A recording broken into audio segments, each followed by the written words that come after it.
Check, check, check. 1, 2, 3. Check, check, check. Checking, checking. Checking the 1, the 2, and the 3. Hello, hello, hello. Is my voice loud and clear? Hello, hello, hello, hello, hello. Hello. Check, check, check, check, check. 1, 2.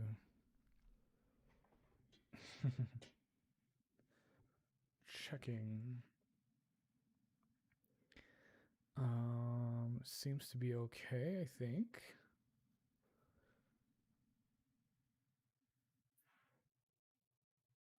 All right, we'll start in just a minute.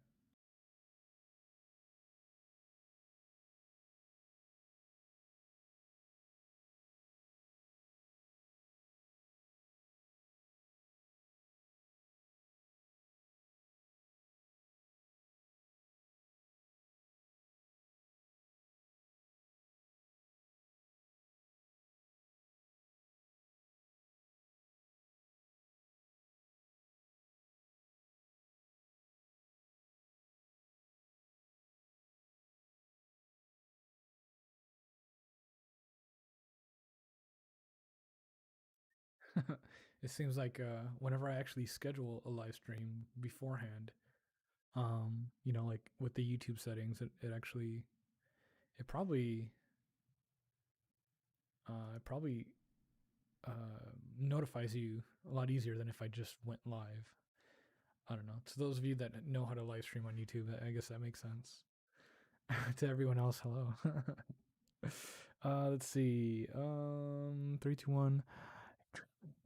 How are you? Welcome back to another lovely, relaxing live stream here on YouTube.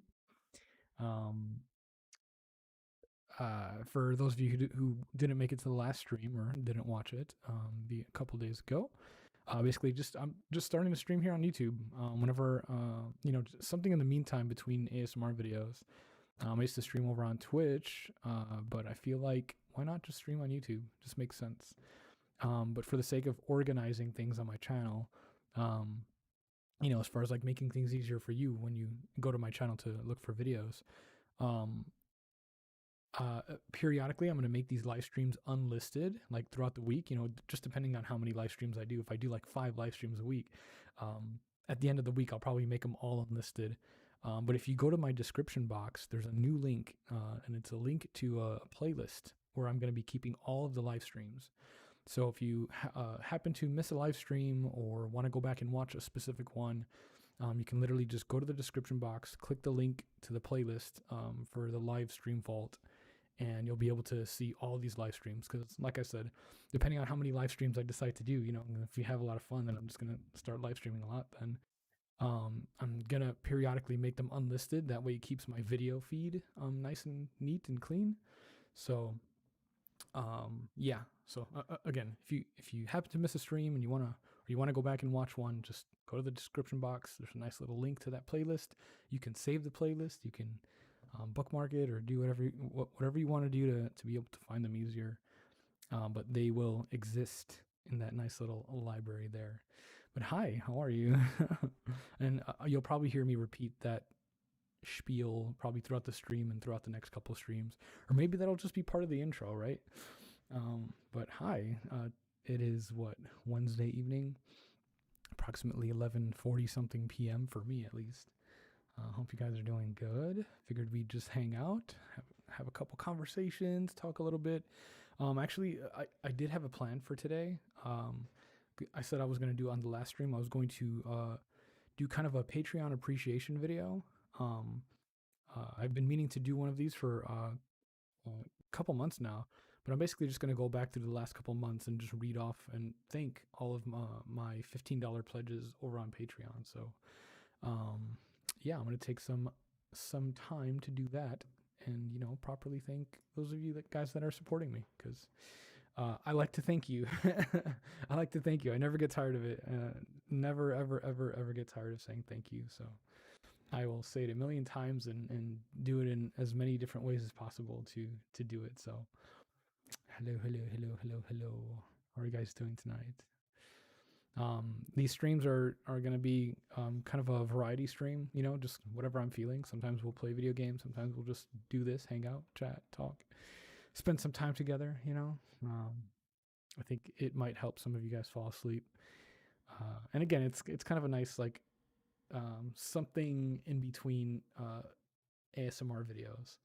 Um, as a creator, I like to mix things up, and sometimes you just lose that creative steam if you just keep making the same stuff over and over again. So live streaming is actually the perfect way to kind of keep it fresh, because live streams they're live. There's always the possibility of some interesting new conversation that can be had, or new topic that can just happen to happen because of something somebody says in chat. So it's pretty nice. It's pretty great. Finally got in. I got my new table that I got. Or it's a secondary table, because this is one table. I have another table where all this is set up on. But I finally got that set up, so I have like a lot more space to kind of spread everything out. I hate when things are too cluttered together, especially my workspace. It just makes me feel claustrophobic. So I like having everything kind of nice and spread out and breathable, and so it's nice. What am I drinking? I've got some water in here for now. I drank coffee a little bit earlier. I was gonna make another cup, but I was like, uh, I, I'm still good on that other cup of coffee. I think I'll be good for at least a couple more hours. So no need to double up just so soon. You love my nails? Thank you. They grow so fast, and they're hard to maintain, I guess. I know this is the second time I've gotten them done, so yeah. I guess they look black on camera, but they're like a really dark green, almost like a pale green. It's like really I don't really know how to describe it. Yeah, but I like it because like black was cool to have, but I don't know. I felt like having just a little tint of color just kind of makes it interesting. Um, yeah, I don't know. It's nice.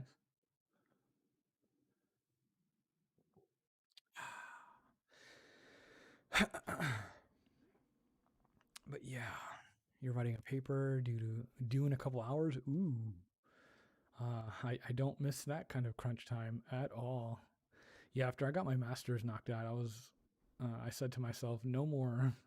I'm done. I'm done with school. Like, so I went to Full Sail University, and they allow alumni. Once you've graduated, they allow you to retake your classes, kind of as like not an audit, but I forget the term that they used for it. But basically, you can retake your classes for free. Because there's always some new software that you can learn or new technology, so it's kind of a nice refresher. And so that's pretty cool that they offer that. But that's the only reason I would go back to college, is to like refresh myself on the courses that I took, because they offer that, thankfully. But yeah, I'm done with school. School is new, new, new, new, new. It's like once you get it done, it's like, okay, cool, no more. Like you don't need it that much. Like, obviously it depends on your field of study, or your career path. How much schooling you actually should go through, right? But it's definitely not necessary for everything. Um, I definitely felt like my master's was kind of pointless, um, with the information that was taught during that time. It felt like it was not a master's level kind of information. It felt more like a bachelor's. Actually, I learned more in my bachelor's degree than what I learned in my master's degree, and maybe that's just because of me, because um, everything that they taught me in my master's degree, or that they were supposed to teach me, I had already known. So maybe that was because I had done the research previously, or I don't know. I just everything they taught was just like obvious information to me, and I was just like, well, this is kind of pointless. You're not really helping me, you know, learn anything, but whatever, I guess. I guess I got the piece of paper that says I got a master's. Cool, you know. I guess that helps sometimes in certain situations, but you know, whatever. Almost halfway through my first year of game design. The crunch in my design classes is way more intense than other subjects. Yeah, for sure. Yeah, that specific field sees a lot of crunch time. Uh, and even if you schedule things out correctly, somehow, some way, there's always that necessity for crunch. You know, to that last minute, like getting things polished up and getting that last little bit of code, or 3D assets or whatever. Like there's somehow it just happens every time. Maybe that's just the artist's um, dilemma. You know, somehow always falling behind or needing the last minute to get things done. Let's see. Sorry, my English. I'm from Mexico. That's okay. Estás bien. Estás bien. Um,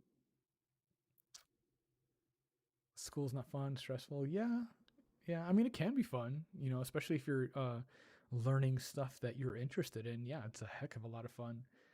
Because then you feel like you're there for a reason. You have a purpose being there. Um, you find your passion through school. That's good. Uh, Kim, do you have any tips for a long distance relationship? Things to do and not to do to make one work? Your opinion on them, Canada and USA distance. I would say, and I'm biased because of my experiences with it, but I would say don't do it.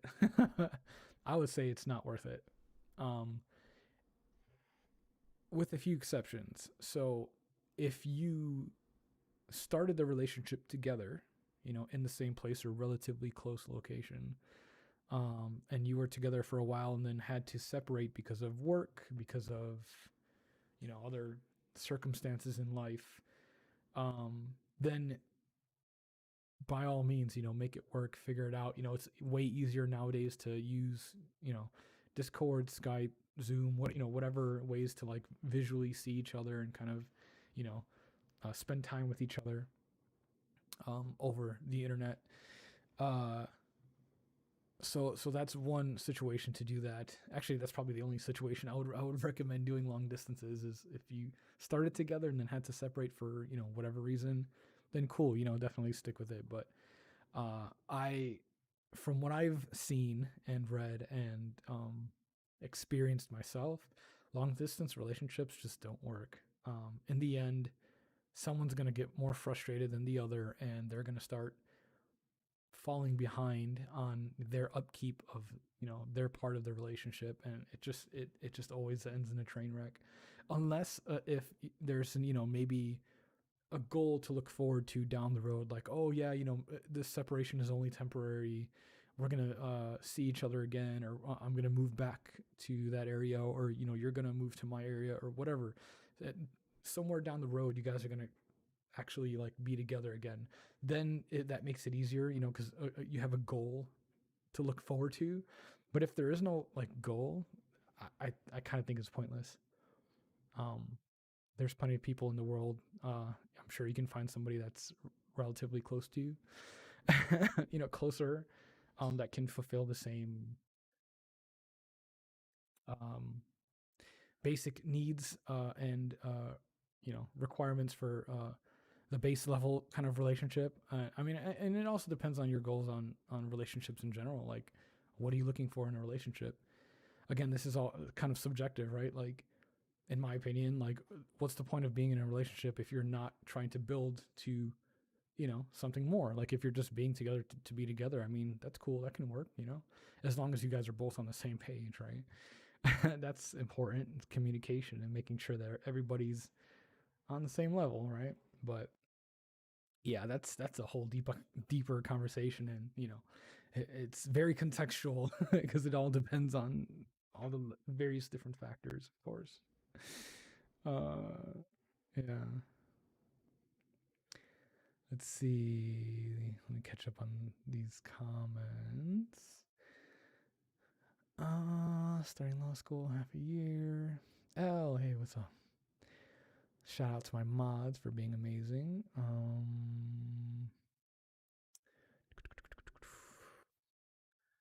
I had a feeling you'd probably disagree with long distance relationships. Yeah. Again, it's just based off of my own experience and just what I've seen and read from other people's accounts of their situations. It just never works.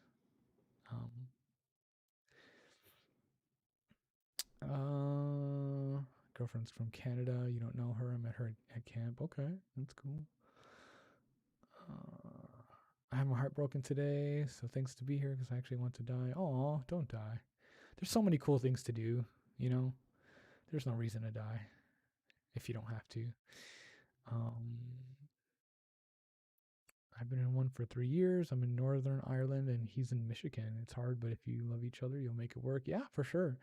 Absolutely. Like when I say like it never works, like I don't mean like 100% it never works, but generally I find that, you have to really, really work at it. Um, yeah. Hello, hello, hello. Some of us have been looking for years and get nothing. Maybe you have to change what you're looking for, What maybe you have to change your expectations and maybe really take a look at your your day-to-day life and are you even allowing yourself the time to even um have that open slot to fill with somebody, right? Um because that's a huge part of it too. Like maybe it's not good for you to even be looking, right? Or you're not giving her yourself the chance to for the universe to fill a void. There is no void to fill in your life with how things currently are. Maybe you have to sacrifice some other things if you're really trying to have that be a part of your life, if that makes sense. You and your fiance are going to get married on Halloween. Oh, you were going to get married on Halloween, but COVID stopped us. Damn. I mean, you could always have like a little smaller wedding. Obviously, Halloween is past already, but still, for whatever reason, this is still going on throughout next year, and you make it to next Halloween. Well, hey, I mean, you can always have a Halloween themed wedding at any time of the year, right? um, let's see. Thank you for the advice. I mean, I hope it helps. I try to offer. I feel like my perspective on how like the world works is I don't even know how to describe it. I don't know. I feel like I take like how people say take a step back and kind of look at things from the bigger picture. I feel like I kind of do that like I take a couple steps back, like I'm watching everything from fucking from I don't know, from the moon or something, from fucking Saturn. Uh, I don't know. It's interesting because I think I've said this before, but like things are very for me things are very contextual. Like I guess I have certain morals and values for different things, but even then those are contextual too. It depends on whatever the situation is, whatever what are the specifics of whatever's happening, and then based on the criteria I can make a decision about something. I'm not always like this has to be this way all the time, like I don't know. But I feel like there's a lot of people that can't do that. There's a lot of people out there that they feel a very specific way about something and nothing will change that. And hey, that's cool. Live your life, man. You're definitely a Pisces. Yeah, for sure. I guess for those of you who didn't know, like I am a Pisces. I was born in March. My Briggs profile is a INTJ. And I definitely relate to that a lot for sure. Like I read the description of that, and yeah, that's me. um, it's funny. A lot of people think I'm an INFJ because of my knuckles. Sometimes they see this in one of my videos and they're like, "Oh, are you an INFJ?" And I'm like, "No, No, this is part of a phrase. It spells out infinite. But no, I'm an INTJ, for sure. Pisces power, yeah. It's funny because almost everybody in my tattoo shop that I currently work at is a Pisces. It's kind of interesting. When you talk about the relationship through experience, makes perfect sense for different types. Yeah. Hmm.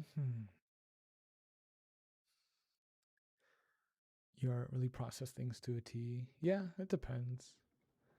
Do you still have any piercings? Yeah, I have my septum. Kind of shines sometimes. I've got my ears pierced. That's about it. That is about it. And sorry if I miss your comment. I'm sorry. I don't mean to. There's a lot of comments that like flow through the chat. So and then especially once I start talking about something, then the chat's like still scrolling. And when I get back to talking to you guys, like whatever you're saying has already passed through. So not saying this to try to get like super chats or anything, but if you did want me to like read your specific comment or whatever, like it is easier for me to see it if it's a super chat. So you know that's a thing, I guess. Gotta advertise. um but yeah, I apologize in advance if I happen to miss your comment or I don't read it. You don't have to spam it in chat, but you can also try maybe copy and paste it if you really want me to read it. um When's my next ASMR video coming up? I don't know. Whenever I feel like doing one. Probably soon. Probably soon. Um, I'm kind of at the mercy of my tattoo job and my schedule for that. Because if I'm pretty busy, or depending on the piece that I have, it takes so much out of me, artistically and mentally, tattooing. Um, that yeah, I just when I come home, I just want to like chill out and relax, and that's why I figured I'd start doing these again because it's a little bit easier for me to kind of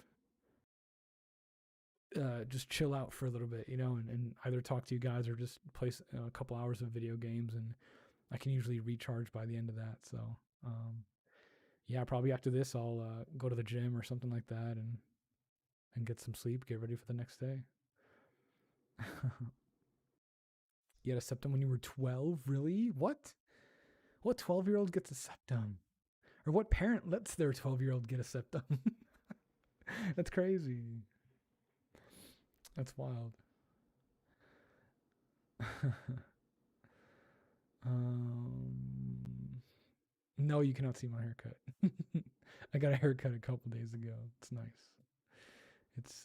It's fresh. Um, but it's almost like too fresh. Like I don't know. Maybe I'm weird about this, but like whenever I get a haircut, like yeah, it looks great like right after you get it done, but then like the next day or the next couple days, like it needs some time to like settle in, if that makes sense. Like grow back a little bit and just kind of like even out and just like just settle. I don't know how else to describe it. Um, but yeah, I don't know. I usually like to give my haircuts a couple of days to kind of just like be lived in, and then I wear it.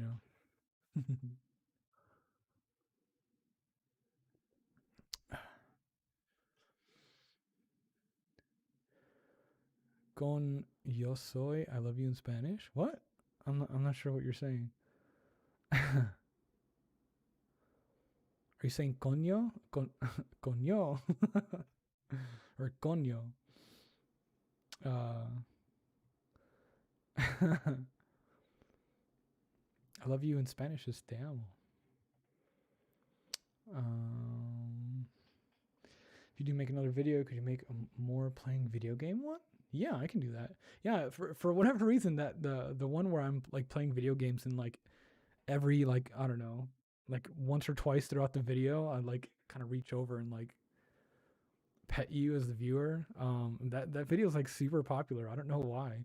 It's very interesting, but yeah, I could probably record that a lot easier with my setup now because I have so much room. I can kind of set the camera up right here and play some video games. Um, But yeah, I can make another one of those. Coño. What does that mean? So Spanish was my first language, but I lost it over the years. Uh, I guess I never really knew what coño stood for. Like I would always hear people say it, especially because like I'm Puerto Rican, so like it's a frequent word that is kind of said. But I guess I never really knew like what it meant exactly. You know, obviously it's a curse word kind of, but um, oh yeah, you don't have to time out the coños. That's okay. I know it's a bad word. uh, como decir. Oh, really? Is that what it means? No way. I thought it meant like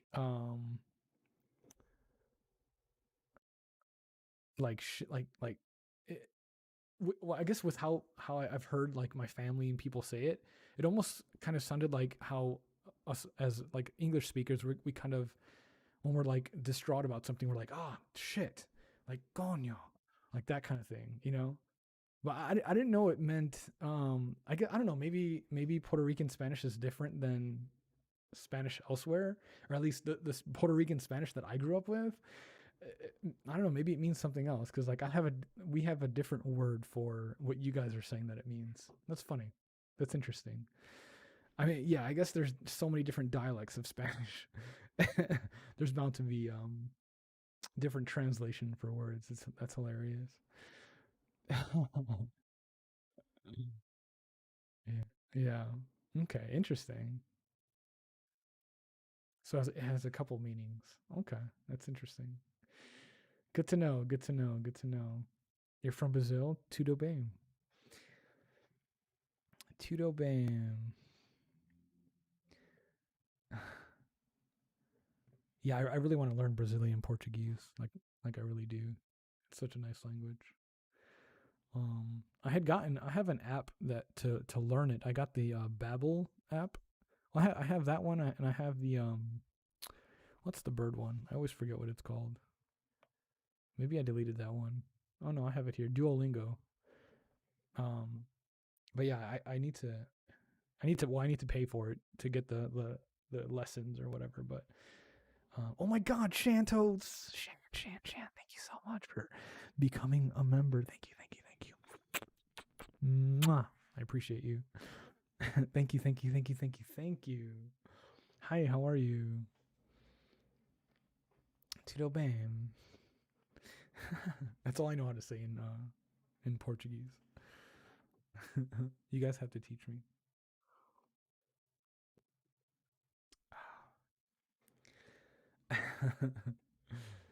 You're from the Philippines? Hi. Isn't one of the words tagay? Tagay when like you're kind of like cheer like when you say like cheers whenever you're out drinking. I could be completely wrong. Just watching your first live stream before this one. Oh, really? Holy shit. Well, perfect timing then. Were you able to? Oh, I guess you can find it kind of easily. But yeah, I guess I'll use that as a nice segue. For those of you coming in late, I'm going to be doing these live streams a lot more often, in between ASMR videos. But usually after a couple of days, I'm going to make these videos unlisted. So if you missed a live stream or you want to go back and watch one, you have to go to my description box. There's a new playlist. It's called Livestream Vault. And that's where I'm going to be keeping all of my live streams. They're just going to be set to unlisted. So the only way you can find them is if you go to that specific playlist. So if you want to save that playlist to your profile, if you want to bookmark it to make it easier, you can do that. You can always have a way to find them. But yeah, they'll all of these live streams that we do here will all exist in that playlist. So it's just a nice way for me to organize things here on YouTube. When it comes to live streaming and making like actual like regular videos. So yep.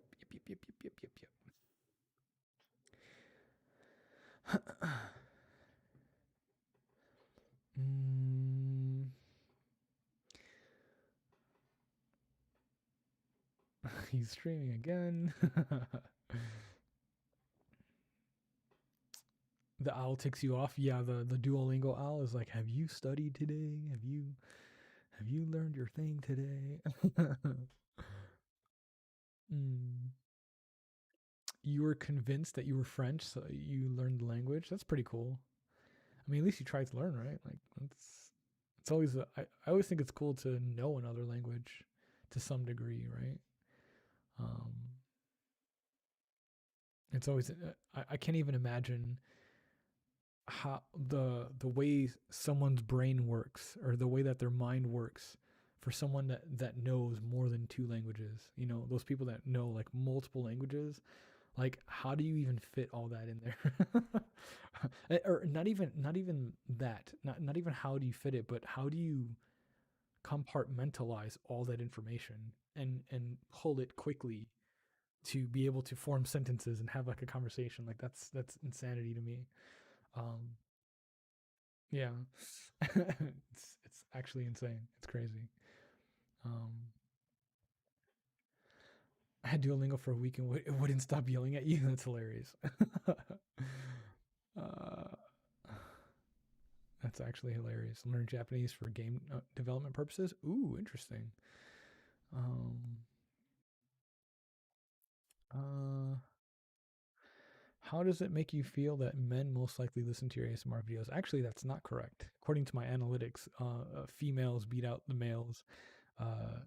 Maybe not super significantly, but like by a significant margin for sure. But I don't care. my um I make my videos very ambiguous and very I guess gender neutral. That way anybody can enjoy it, you know? Like it's perfectly fine. I feel no way about it. I literally just make my videos and release them into the void and hope that people like them, you know? I don't really stress too much about who watches them or what people use it for. Um, as long as people use it and as long as people enjoy it, like that's all that really matters to me. Spanglish is inevitable. Yeah. I like Spanglish. Spanglish is it's adorable. Spanish is easy to understand in the Philippines. Really? Yeah, I've heard there's some similarities between Spanish and what's the traditional language spoken in the Philippines? It's Hangul is Korean. Um, I knew this one. I knew it. I knew it. I knew it. It's gone. Okay, sorry. It was right there. It was right there. Um, you like tacos? Tacos are cool. Um, let's see.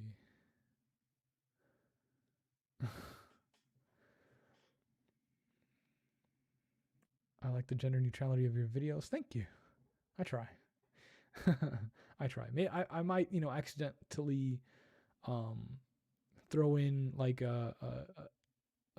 um, a gendered word here and there by accident, but I try for the most part to keep them somewhat vague. Vague enough to where anybody of any gender can at least assume the role. So even if I do use a gendered term, um, it's still vague enough to where it's almost kind of like a video game where it doesn't matter whether you're playing a guy or a girl character, you're still kind of role playing as that person. Like you can assume that role regardless of what I'm calling you on video. Like doesn't really matter anyway. If you like the video and the vibe of the video, like it shouldn't matter. But I get for the sake of um I don't I don't get the term for that.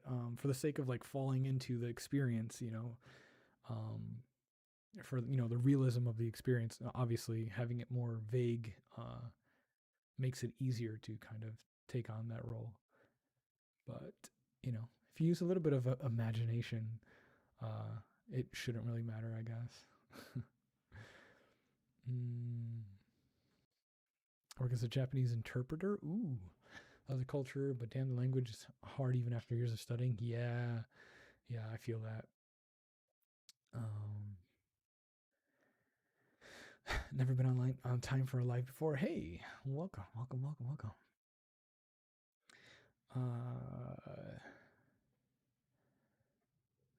I do a great job. Thank you. Do you like anime? Yeah, anime's cool. It's been a while since I really sat down and watched an anime. Um, I've never seen Hunter x Hunter, and we were playing the first couple of episodes at my tattoo shop earlier today, actually. It seems like a pretty cool show. Definitely have to um, uh, try to finish the series because it seems interesting. Will we be playing video games with viewers?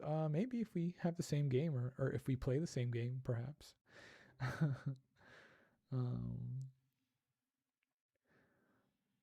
studying Japanese for 8 weeks now, and when I read it, I mentally blanked out. You can write it and speak it? Huh. Interesting. Good morning. Good morning, good morning, good morning. Is it good morning for some of you? You're from Brazil? Hey, tudo bem.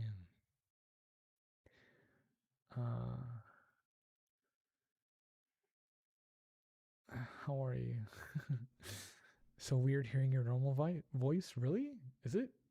I don't know. I feel like I talk with my normal voice in my videos. Maybe you just listen to the whispering ones. I don't know. Attack on Titan. I never got into Attack on Titan for some reason. I don't know. I watched the first couple episodes and I don't know. I just couldn't get absorbed into it. Same thing with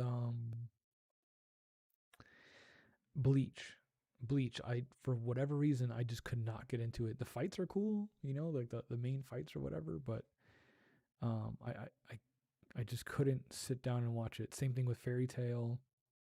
Just had no interest in it. um I don't know. It's just one of those things. Hellsing Ultimate, cool. Um Oh, good night, Matthew. Take care. Thanks for hanging out.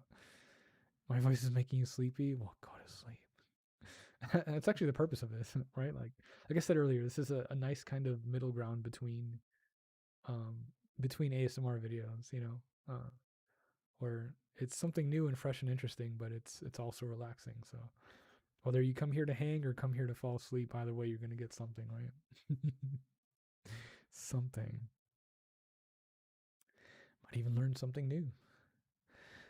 I learned English because people told me it would help me get a good job. Until now, I cannot find a job where I use the language. Would have been better to learn Chinese. Interesting. Yeah, I guess it looking back on it, it's kind of like, damn, I probably could have spent that time learning, you know, a different language, but I don't know. Maybe I don't know. Yeah, at least you know it, right? Like, um, it might not necessarily help you get a job right now, but um, it could lead to some other opportunities in the future. I don't know. The way I look at things, I try not to look at stuff as like, oh man, I could have done this or I could have done that. Like, it's more just like, oh well, I don't know. Life moves on, right? Like life keeps the world keeps spinning, so it's better to kind of like look forward. Maybe learn from the past, but don't really kick yourself for it. Like you made the decision, and um, that informs your opinion on future decisions. Based on your experience from that initial decision. There's always a lesson to be learned.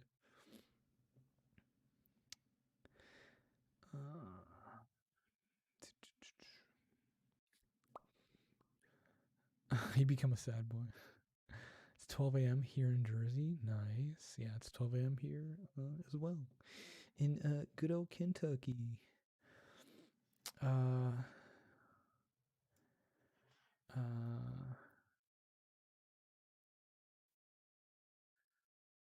Brasileiro é uma praga. I'm not going to say that other word because I think that's a bad word. But I don't know. I can try to pronounce that. and todo canto.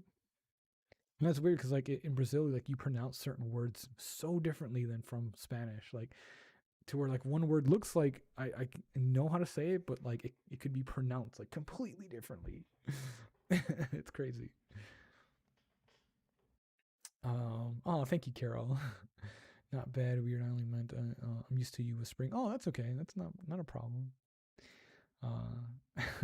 You should hear me screaming on my death metal music. For those of you that don't know, I'm a vocalist in a death metal band. We make pretty cool music to work out to. You know, nice screamy death metal. It's got I like it because it tells an interesting story if you actually listen to the lyrics. I feel like the way that I sing on the album or scream rather, uh, it's very audible. So you can even though I'm screaming the lyrics, you can still hear what I'm saying if that makes sense. Um, Whereas other screamers they're just but you don't really hear what they're saying, so you can't really follow along. Hey, what's up, Raji? Thank you. Um, you love Bleach? Bleach. It's 5:15 in the morning in Scotland. Oh, well, thanks for hanging out. I hope you get some sleep. I hope you don't have to work too hard tomorrow. Bleach is a time sink, is it? Uh,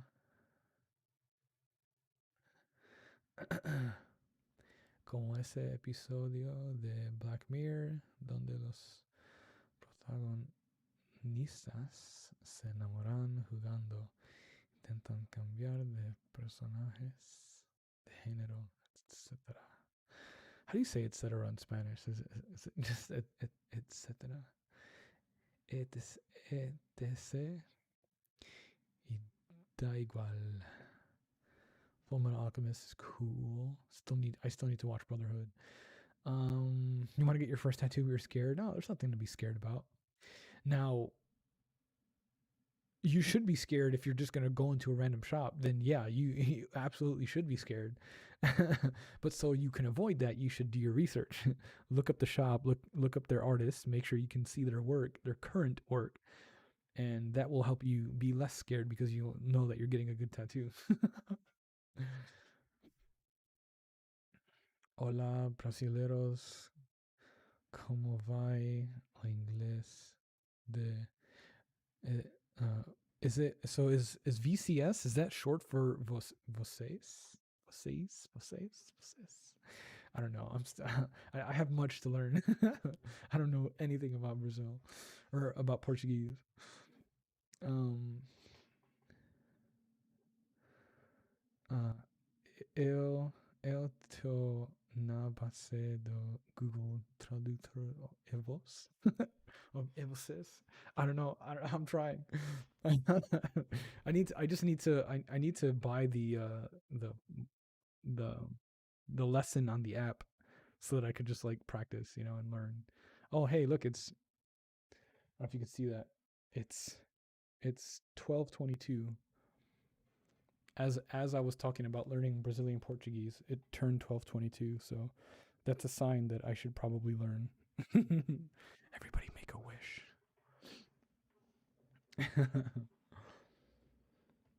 Your kids will be up in less than 2 hours. Oh my god. Apostrophe. Hello. You just followed me on Instagram. Sweet. Yeah. Definitely. If you are new here, if you've never done it, please look at the description box of my videos. You can do it now or later. That's fine. But check my description box. It has links to everything. My Instagram, my website, my Patreon, my everything. So please check that out and follow me on the things if you're interested.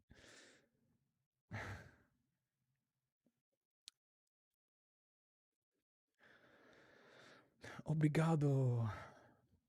Oh, obrigado is the other word. Oh, obrigado is like thank you, right? Vobim. Vobim. Are you bi? No, I'm not. Sorry. I like to say I'm heterosexual, but VR flexible. Um, but that's kind of like a funny like virtual reality thing. And if you don't play in virtual reality, then that will never make sense to you. But yeah, no, I'm comfortably heterosexual. But I'm very LGBT plus friendly. Um, doesn't bother me one bit. I appreciate my fans from all walks of life because you guys support me no matter where you're from, so it doesn't matter to me. um, thanks for advice about doing research. It helps a lot with the journey to getting your first tattoo. Yeah, for sure. It should be my job as a tattoo artist to do or to educate my clients and or educate the general public about tattoos. You know, I feel like that should be part of our job. You know, to um, help not only our experience with future clients, but your experience with your own artists as well. You know, tattoos are a collaborative effort, and so if everyone's on the same page, then it's good. You know.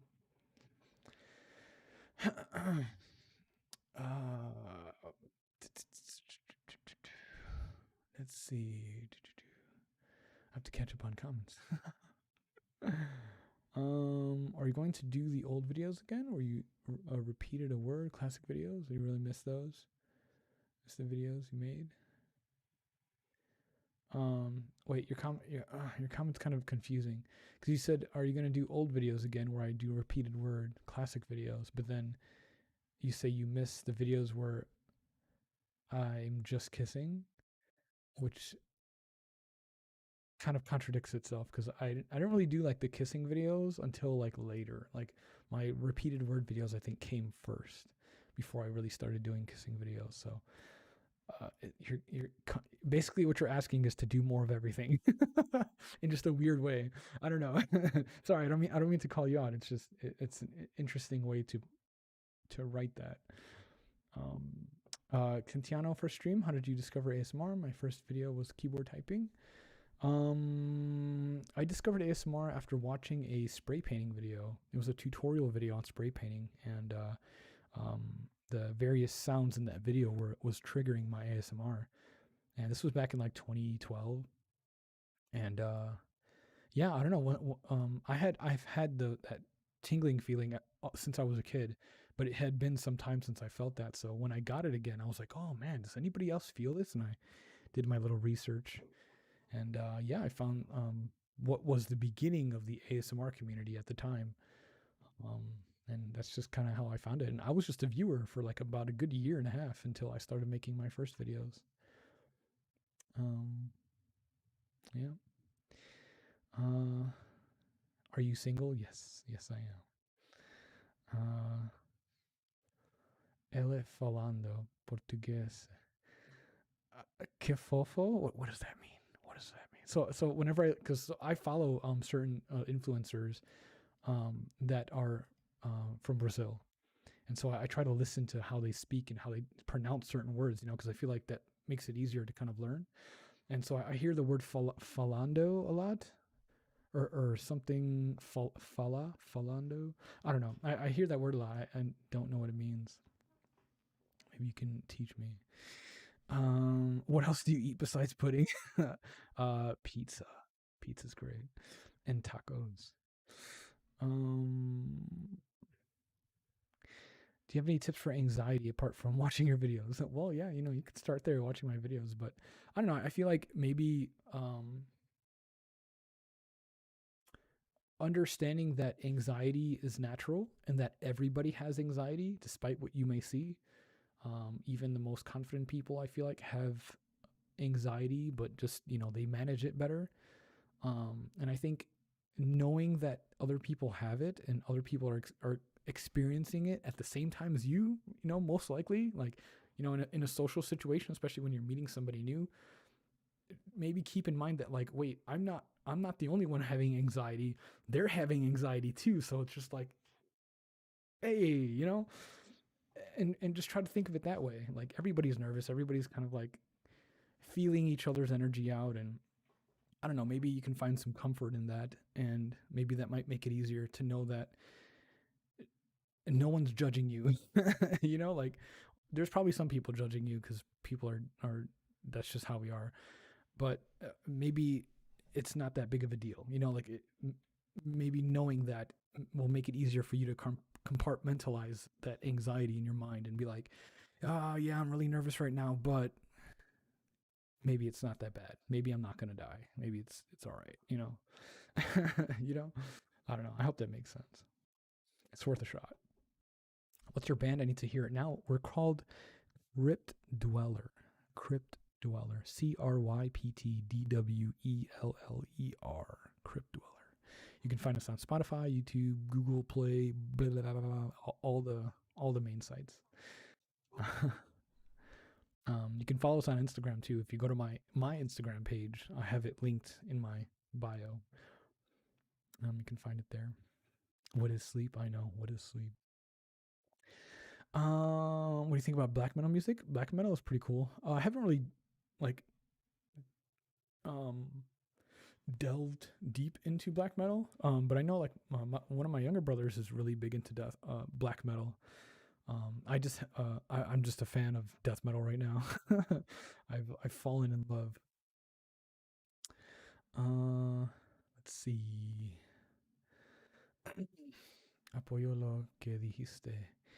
Can you say shout out? No, I cannot. I'm gonna actually ban you for that. Let's see. Goodbye. I'm gonna do it. This. Yep. I like banning people. That's fun. Let's see. Oh gosh, I'm behind. There was a super chat off here. Where is it? Shoot. A super chat from Paige. Hi, thank you. Thank you for the super chat. I appreciate you. Thank you. And super chat from Jason. You've been around for a few years. Well, thank you. Hi. Thank you for the support. I appreciate you. Thank you. Let me try to scroll through these really quickly. Let's see. Pensé que era viado.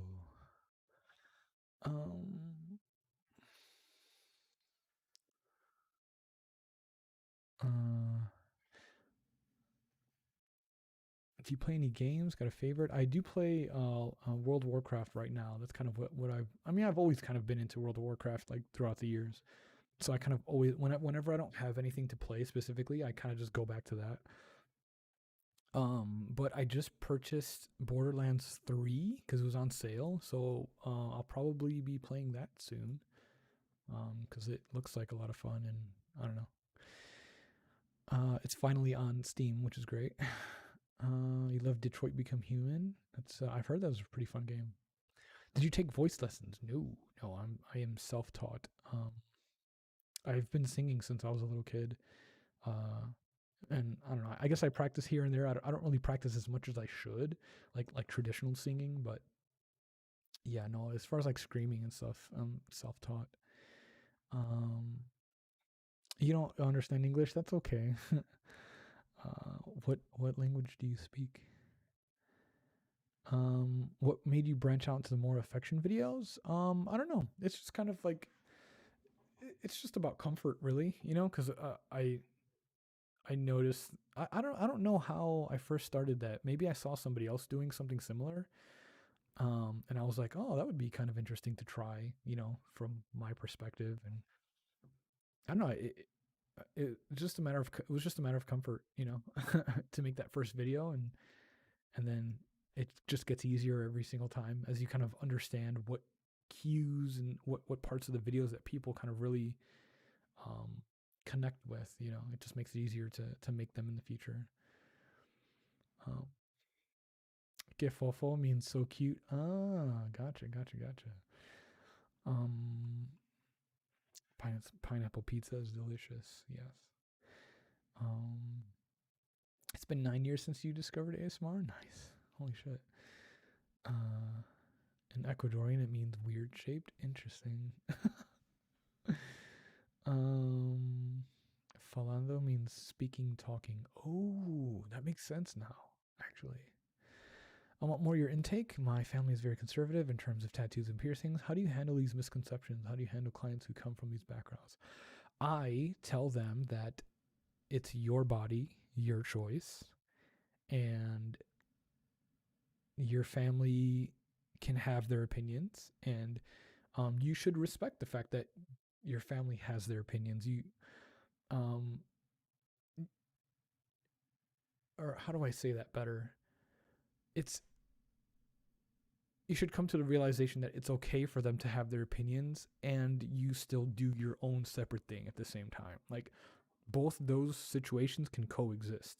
Like your family doesn't have to agree with what you do. That's fine. Like if they don't like it, they have to live with it, right? Because you're your own autonomous person. You have your own choices. You know, at least here in America, whenever you turn 18, you're legally an adult. You can make whatever decisions you want, and your family has to deal with it. You know, tell them they have to suck it up, and that if they are your family, they should love you no matter what. Um, and it's okay if they don't agree with your choices. That's fine. They can have their opinion. Um, do you love Billie Eilish? Billie Eilish is cool. Uh,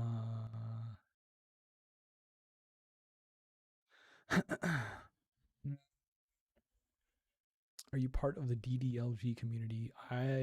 No. I wouldn't say that I'm part of any community really when it comes to that kind of stuff. I just there's certain kinks that are cool that I'm cool with that I think are interesting.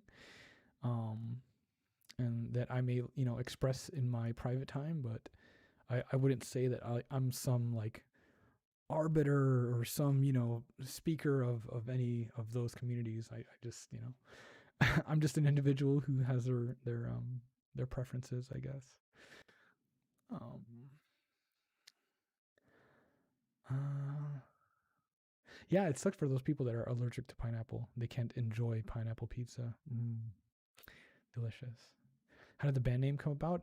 It was I don't know. It was a name that came together after many different other options that we had, and funny enough, the name Crypt Dweller is actually the name of a gun in Destiny. So that was kind of interesting. um, let's see. I want to say thank you. I couldn't sleep, but your voice is calming. Oh, good. I hope you can find some rest, Linda. I want to say thank you for helping me when I've had anxiety. Oh, you're welcome, Miriam. I'm glad to help.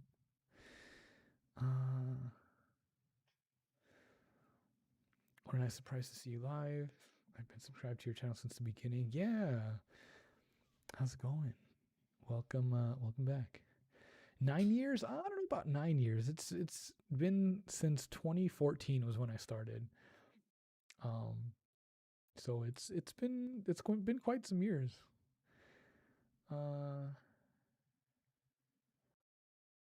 Still listen to that one cardboard box video. Please make more ASMR videos with water sounds. Oh yeah, for sure. I can definitely do that. I love water sounds.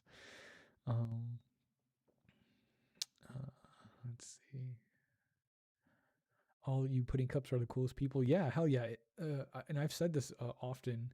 Maybe those of you who follow me on, or who followed me on Twitch have heard me say this before. But if there's anything I'm most proud about when it comes to like my YouTube channel career, it's the audience that I've built. You guys are so freaking like chill and cool, and like you have fun and interesting questions, and like yeah, we get the odd troll every now and again in the live chat, but for the most part, like everybody, like even in just the regular comments on videos, like I love reading your comments. It's as funny and quirky as they can be sometimes. Like I love reading them, and just the amount of support that I've gotten over the years has just been amazing. So yeah, that you guys, the pudding pack, my pudding cups, my dreamers, you guys are what I'm most proud of in my time on this channel, for sure. Like, yeah, it's great to have hit, the milestones, the 100,000 subscribers, and it's been great to do certain things that I've done. But I mean, it none of this would have happened without you guys and the way that you guys interact with me and my channel. So, um, yeah, I'm really proud of it, and I'm happy to have you guys, just the way that you are, just the way that you are.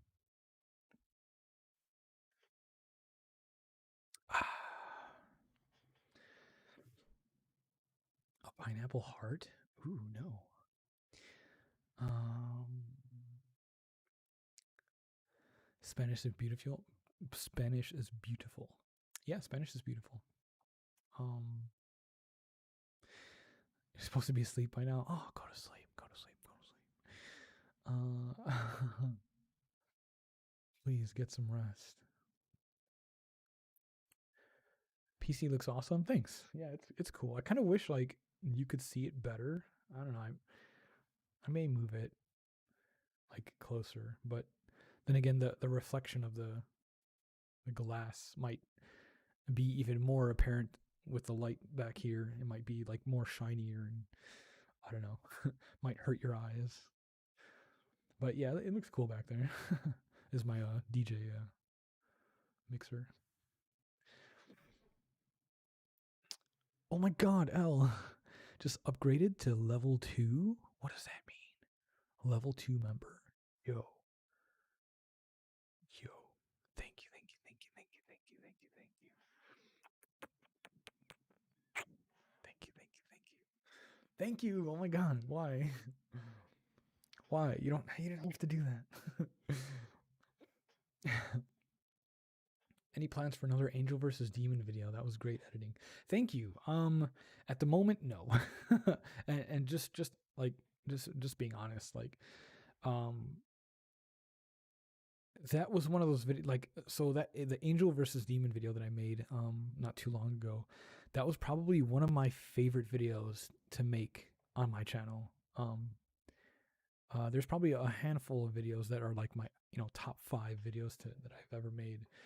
But it kind of discouraged me, because not many people watched and or cared about that video.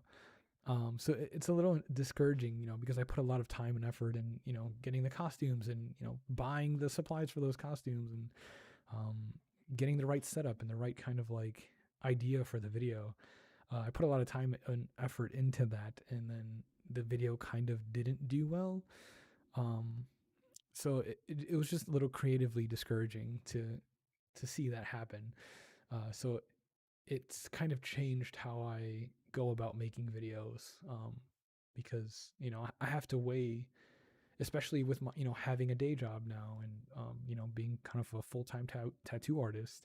I have to weigh um, how much effort I put into a video, or how much time to put into a video versus how much time and energy I even have after a full day of tattooing. So it's a little bit harder now, and I have to be a little bit more selective with like what I throw all of my energy into. If I was a full-time, a YouTuber, I would I would totally like just go ham, because I would have to. And I would have the energy to do that, but I just don't have it right now. But yeah, if you guys haven't seen the Angel versus Demon video, please go search it, go check it out. It's one of my favorite videos that I've done, and I think the characters that I created for that video are some really cool like personalities. My favorite being the demon, because like I don't know, it's just always fun playing a demon. And just the voice that I created for that character, and the way that he talks, like so cool. Like see how like giddy I get, because like I just it's just, that was such a fun video to make. Lots of energy in that video that I've kind of kept in, that I was finally able to kind of express. So yeah, but everybody loves my kissing videos and head scratching videos. So For the sake of that sweet ad revenue, I'm kind of forced to make that. Paige, thank you so much. Thank you. Mwah. This is water actually, but both. I like coffee and tea. I like ginger. Ginger tea is really nice for the throat, and I like I don't know. I like all different kinds of teas. It really just depends on what mood I'm in. I don't really have a specific preference. mm, what branch were you in, like military wise? I was in the Air Force. I was a aircraft mechanic. Um, Aesthetically, my favorite thing you've done was your Velma cosplay. Yeah, so if you guys don't follow me on Instagram, follow me. I did a gender bend kind of cosplay as Velma from Scooby Doo. Um, that was a fun cosplay to get into. I would love to do more cosplays, but again, the whole time and creativity thing plays a role in that.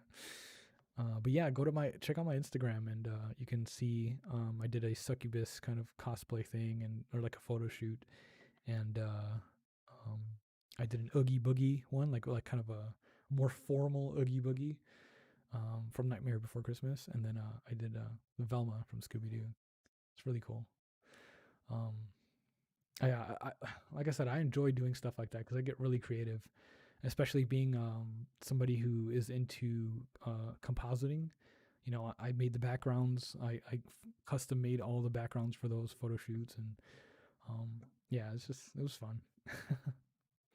That's one of the toughest parts for creators. Some things that they put their whole heart on doesn't always reach the audience well enough. Good on you for putting it out there, though. Yeah, for sure. Like, sometimes I'll have that creative edge where I just have to make the thing, regardless of whether it does good or not. I just have to get it out, so I just do it anyway. But um, yeah, it just depends. It just depends. Oh, Tech, thank you so much. The pasta plate. I love the way that you say that whenever you stream. The pasta plate. I love it. I love it. I love it. Um, I'm so glad that you stream and stuff too, and that like you started to do that. I don't know if I've had any influence in you starting to stream, but it makes me happy to see you doing that regardless. Mm. Oh, thank you, apostrophe. Thank you for hanging out.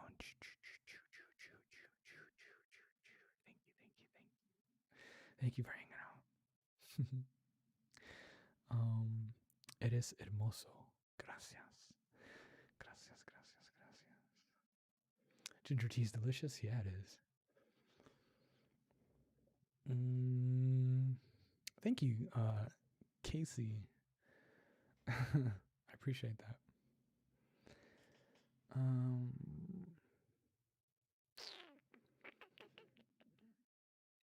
oh, cool. The Streamlabs posts in here too. That's neat. I'm still kind of getting used to like YouTube streaming. There's like little things that I still need to learn. Figured since it's I missed it. Where does it say? I can afford the extra $2. Like you have been super. Oh yeah, I try. um, you love the Oogie Boogie one. Yeah, that was a fun photo shoot to do. You made the backgrounds. Yeah, well, it depends on what you mean by made. Like I photoshopped them. I took parts and pieces and kind of edited it, photo bashed it to make it how I wanted to. But yeah, like you won't find those backgrounds like anywhere on the internet because they're like photo bashed from like 50 different photos. I was interested in joining the military for a while. Was your experience a good one? It was stressful for sure. I mean, your experience all depends on your job. Excuse me. It all depends on your job. It depends on your mentality around it. What you're looking to get out of the military. Is it just a temporary job to get your college paid for, or are you in it to kind of see how far you can go? It really just depends. But generally, yeah, it's a good experience. Like um, as long as you have priorities and you have a path, you have a good idea of like kind of how you want to navigate through it. It definitely makes it easier, but I mean, it is pretty stressful. It's a stressful job, and that's why I think only 0.1% of the entire population is a member of the military or some statistic like that. Like it's a very small percentage. Like you would think it's a lot. There's a lot of people in the military, but there really isn't, compared to the entire American population. Uh, oh, good night. Thank you for hanging out. Appreciate it. Good night. Good night. Good night. Good night. Good night. Oh my God, Daniela. Thank you. Thank you. Thank you for becoming a supporter. Thank you. Thank you. Thank you. Thank you. I appreciate you. Thank you. Thank you so much. Enjoy the emotes. I think you get like special emotes, right? Of the video where you're in the forest. Yeah, that was nice. Puedes hacer un RP de what? Kendall Roy, the Succession. Was un poco similar. Kendall Roy. I don't know who that is.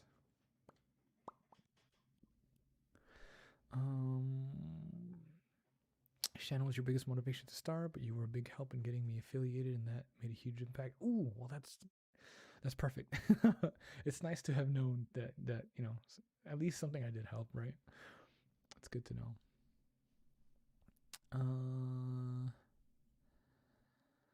Did the Air Force tell you what you would be doing, or did you have any say in your career? Yeah, you definitely have a say in the beginning. Like while you're signing up, you take a test to see your aptitude, and you get a score. And based on your score on this test, because the test is a test on various different subjects, kind of like a school test, and you can study for it. They have books that help you study for it. And based on your score, you get a list of different jobs available to you. The higher your score, the more jobs that you have available that you can specifically pick from, based on your aptitude. So obviously, you want to do good that we have access to more of the available jobs. But yeah, in the beginning, you can definitely choose the specific job that you want to train for and go into, depending on your interests. Yeah. But so, and there's various different jobs too. So there not every depending on the force that you join, not every job has is super crazy stressful, or not every job has the same amount of stress either, right? Like office jobs in the military have a different level of stress than like my job, for instance, working on aircraft outside in the wilderness, right? Or in the midst of all the different types of weather, and somebody dealing with the politics of dealing with other people and people of higher ranks than you inside of an office is different than working in dirt, oil, grease, aircraft, fuel, and having to get your job done quickly because you have all these other things going on. And so there's different levels of stress depending on what job you pick, for sure. I was originally supposed to be an aerial gunner, like learning to shoot things out of a helicopter. Because I figured if I'm going to be in the military, why not do something cool, right? Why not shoot some stuff?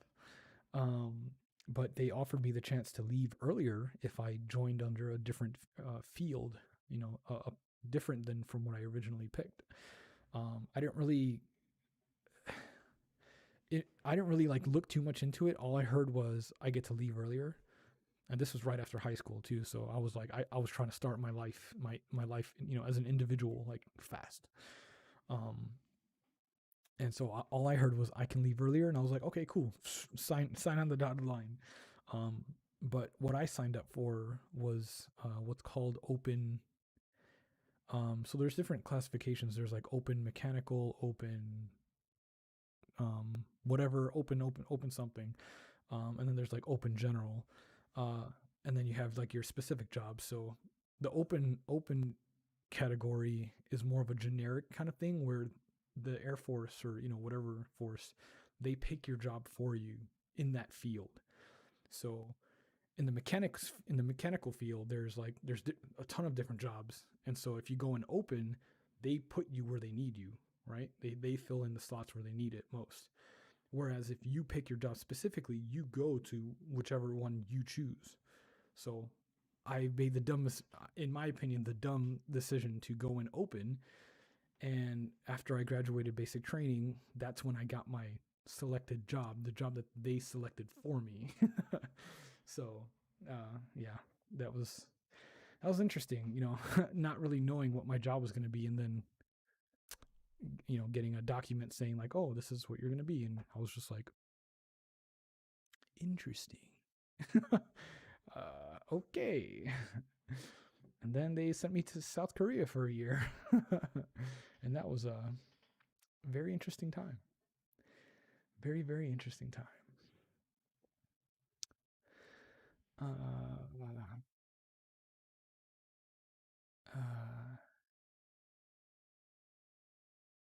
Casey, yes, I can. We'll definitely do more of that stuff, but that stuff will probably be on Patreon. There's some things that I can't do on YouTube, because they will demonetize it instantly, and that will hurt the channel. So a lot of that stuff I put on Patreon.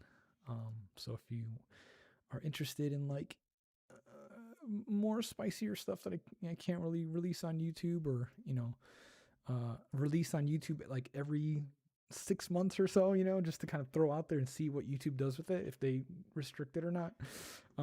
If you want to be more up to date with that, I definitely offer that on my Patreon. Yeah. Mándame besos, please. uh, um, uh, how do I say that?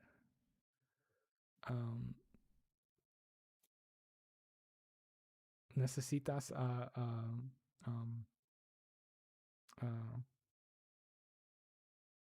you have to pay for that.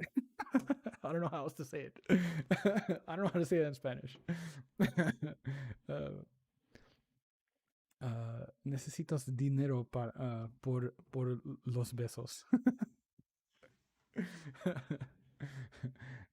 Besos ain't free around here. I don't know how else to say that.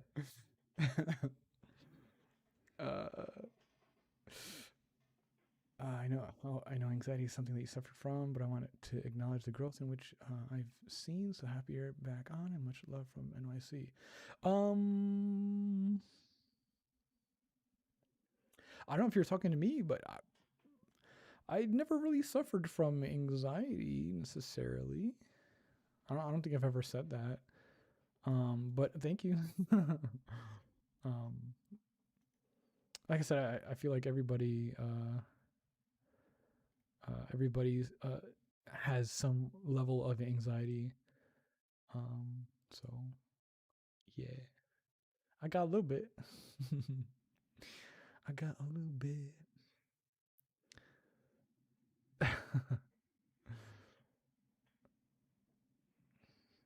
Necesitas pagar para que te dé besos. There you go. Paga por los besos. There you go. That's funny.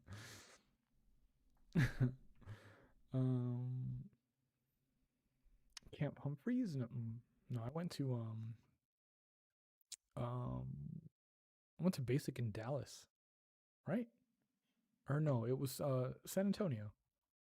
San Antonio. I think that's where they have the Air Force basic training. And then I went up to Wichita, Texas, or Wichita Falls, Texas, for my training, or for my initial training. And then I went to Arizona for like a couple weeks for like on the job training. And then I went to South Korea. Main reason I haven't joined the military is because I'm a big baby. I don't know if I can handle all that comes with the job. Well, so here's my question to you: What in your mind do you think that means?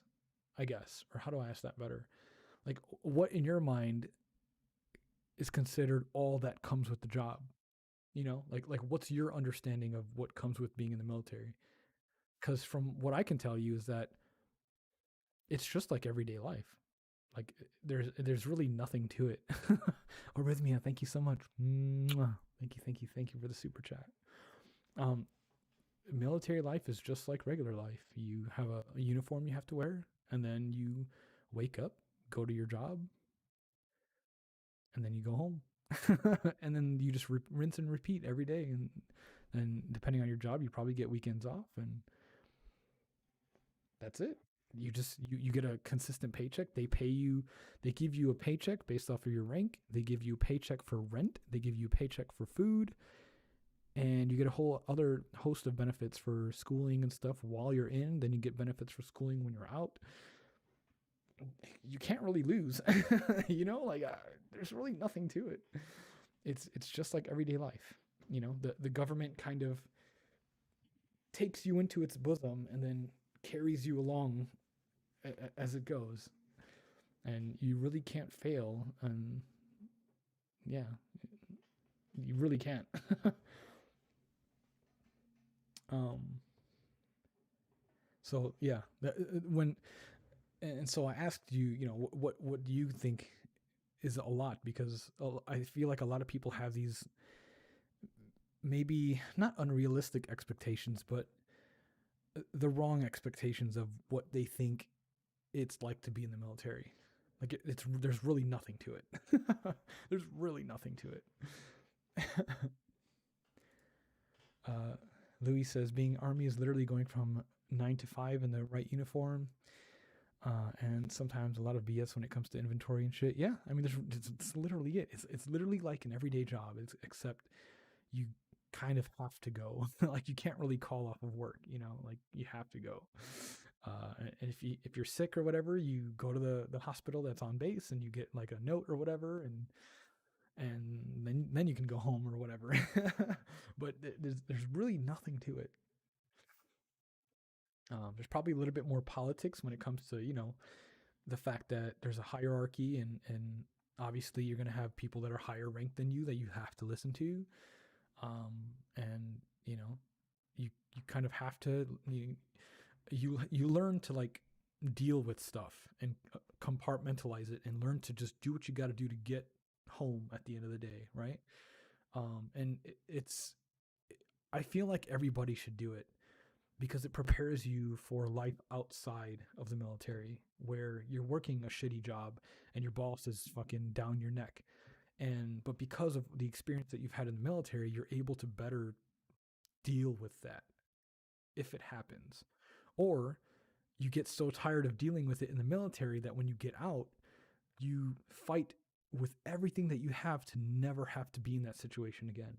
You set your life up to where you never have to be fucking talked down to by a superior because you became the superior, because you set your life up to be better than that. You know, like the military puts you in so many different situations that help you become stronger when you go back to being a civilian. That's why I recommend everybody do it. Like, especially if you've got nothing going on in your life and you're struggling, you got nothing going on, like, you know, you don't know what to do. Just join the military for a few years. They give you a job, they teach you how to do that job, and they pay you for it. And you only have to sign up for a couple of years, you know, 4 to 6 years, or depending on what force you join, they have different options. But you literally can't lose, you know, because you don't have to be, you know, gung ho. You don't have to be like top of the notch, you know, top of the food chain kind of person.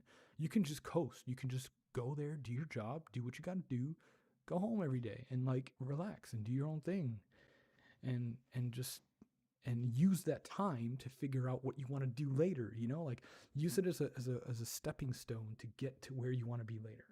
You know, it's so easy. It's so easy. Obviously, there's difficult stuff to it, but in the grand scheme of things, it's so easy. There's really nothing to it. um, let's see. Let's see. Here in Mexico, kisses cost $1. That's funny. I have anxiety near those of authority and those who are aggressive. Well, in the military, they teach you how to get over that because um, you shouldn't let stuff like that stop you.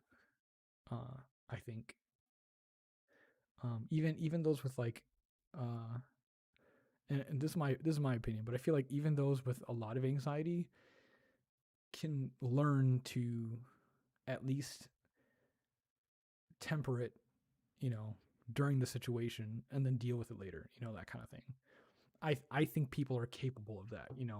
I like to afford people the ability, the idea that they are capable of more than they think they are.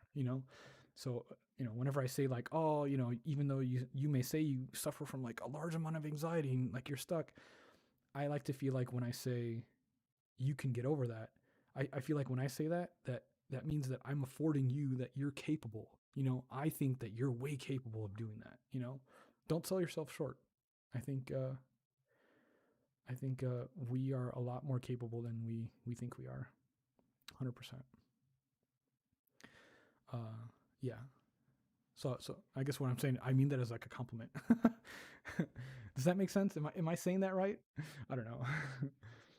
um, have you ever played the Rockstar game Bully? No, I have never played it. I have never played. Um, Raven, I'm usually a silent viewer, but wanted to say hi. Thanks for your creativity and hope you're holding up. Thank you. Hi. Yeah, if any of you guys are what we call over on Twitch, we call it lurking, but lurking meaning like you're just listening in the background. You're not really interacting with the chat, and that's okay. That's okay if you're lurking, but I kind of have like a secret rule where, if you want to lurk, that's cool, but at least say hi. At least throw like a little hi. That way I can see you in chat and know that you're here, and then you can lurk and just listen in the background. Hi from Spain. Hello.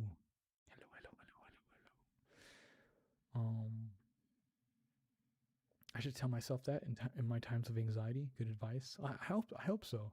Like I said, I feel like a lot of people sell themselves short. They give up too early, whenever they're faced with adversity, and I feel like that's unfair to yourself to do that. That you are capable. Um, Obviously, it's not easy. You can't all just flip a switch. Some people can, but we can't all do that. But I feel like with time and patience, you can learn different ways to cope with that in different situations and not let that stop you from achieving or being the best that you can be. I wholeheartedly feel that way. Um, you know, yeah, there's a lot of things that, with mental health that people struggle with, and there's a lot of conversation that can be had with that. But I still, regardless of any of that, I still feel like people are way more capable than they think they are.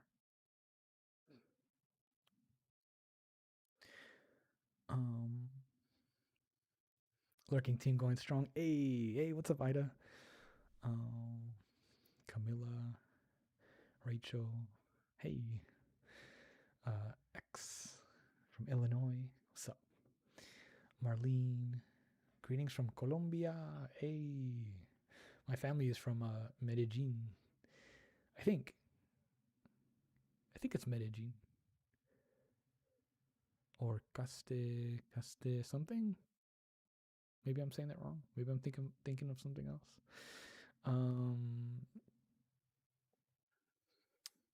Yeah. You've been lurking this whole time. What's up, Joshua? Hey, from CNY. I've been watching your content for 3-ish years now, and I'm totally guilty of lurking here in the chat tonight. Hey, what's up, Slot? see how awesome it is to just like be able to say hi. It's good. I don't think I'm capable of doing that. I'm a Cancer zodiac, so I'm way too sensitive. No, that's bullshit. Don't let your zodiac sign define you. You can take certain characteristics and connect with your zodiac sign and connect with the stars and the energies that exist there, but don't let that stop you from being the best that you can be. Don't do it. I refuse to accept it on your behalf. I refuse. You're better than that. Don't let nothing stop you. Don't don't excuse yourself. You know, if you make a mistake, own up to it. You know, don't blame your signs or whatever. Yeah, those have some influence, obviously, because big giant bodies in the sky with lots of mass and energy. Obviously, it has some effect on us, right? But don't use it as an excuse. You are more than capable. I'm still extremely sensitive. That's fine. That's cool. It's good to be sensitive. That means that you can pick up on little nuances and use that to your advantage. You gotta take those negatives and like twist them, like turn them around, make them positive, make them work for you. Don't be at the mercy of your quote unquote ailments or negative traits or whatever. Fuck that. Fuck that. Make that shit positive. Pisces too, don't accept that shit. Yeah, hell yeah. There's no reason for it.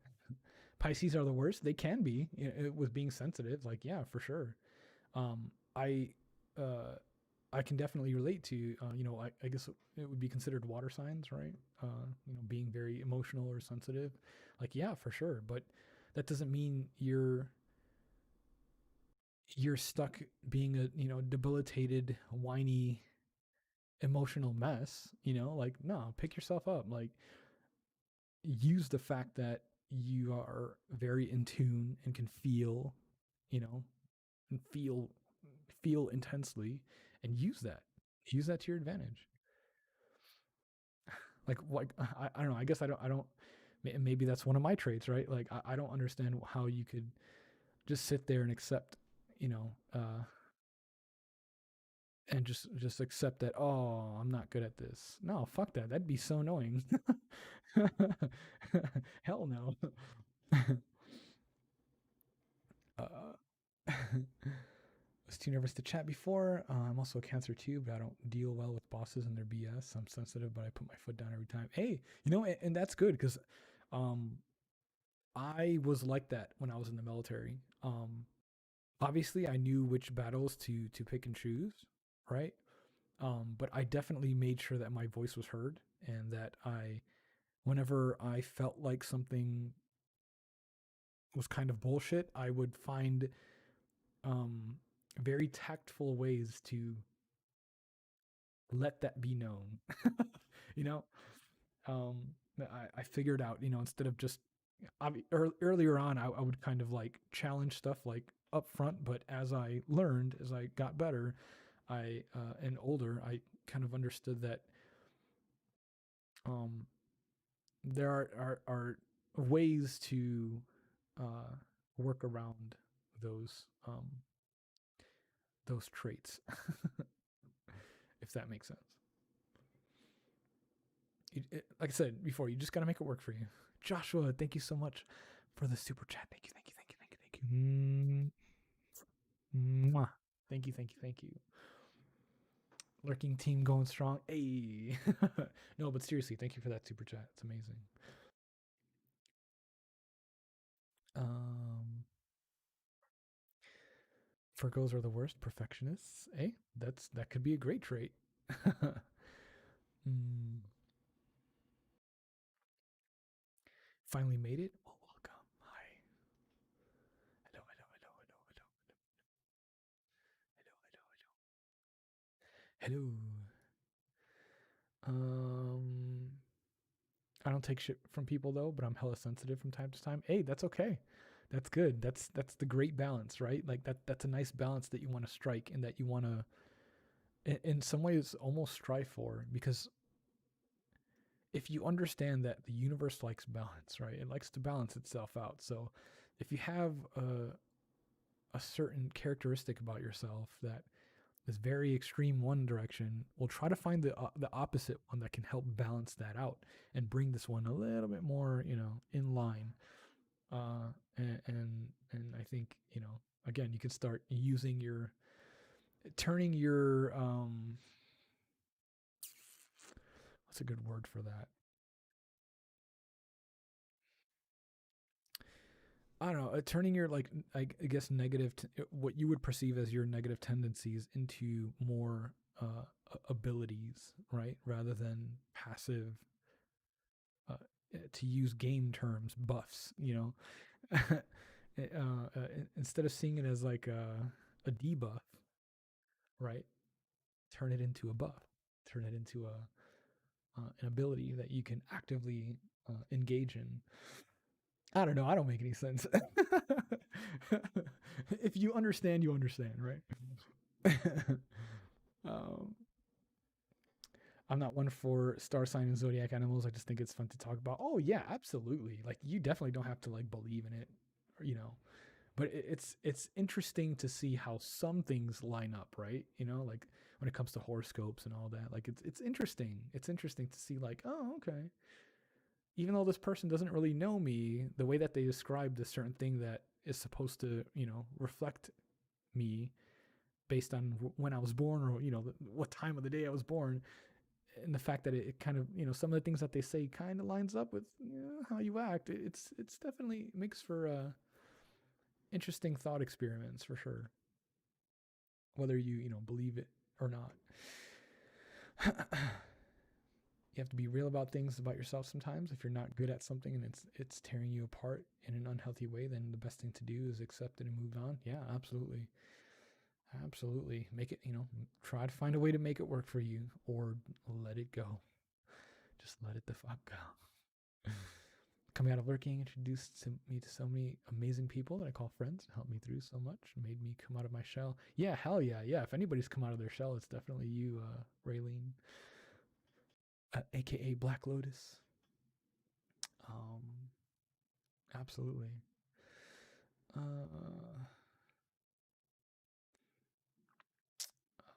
don't let them define you. You are more than that. I'm a Capricorn, but I'm not that ambitious and materialistic.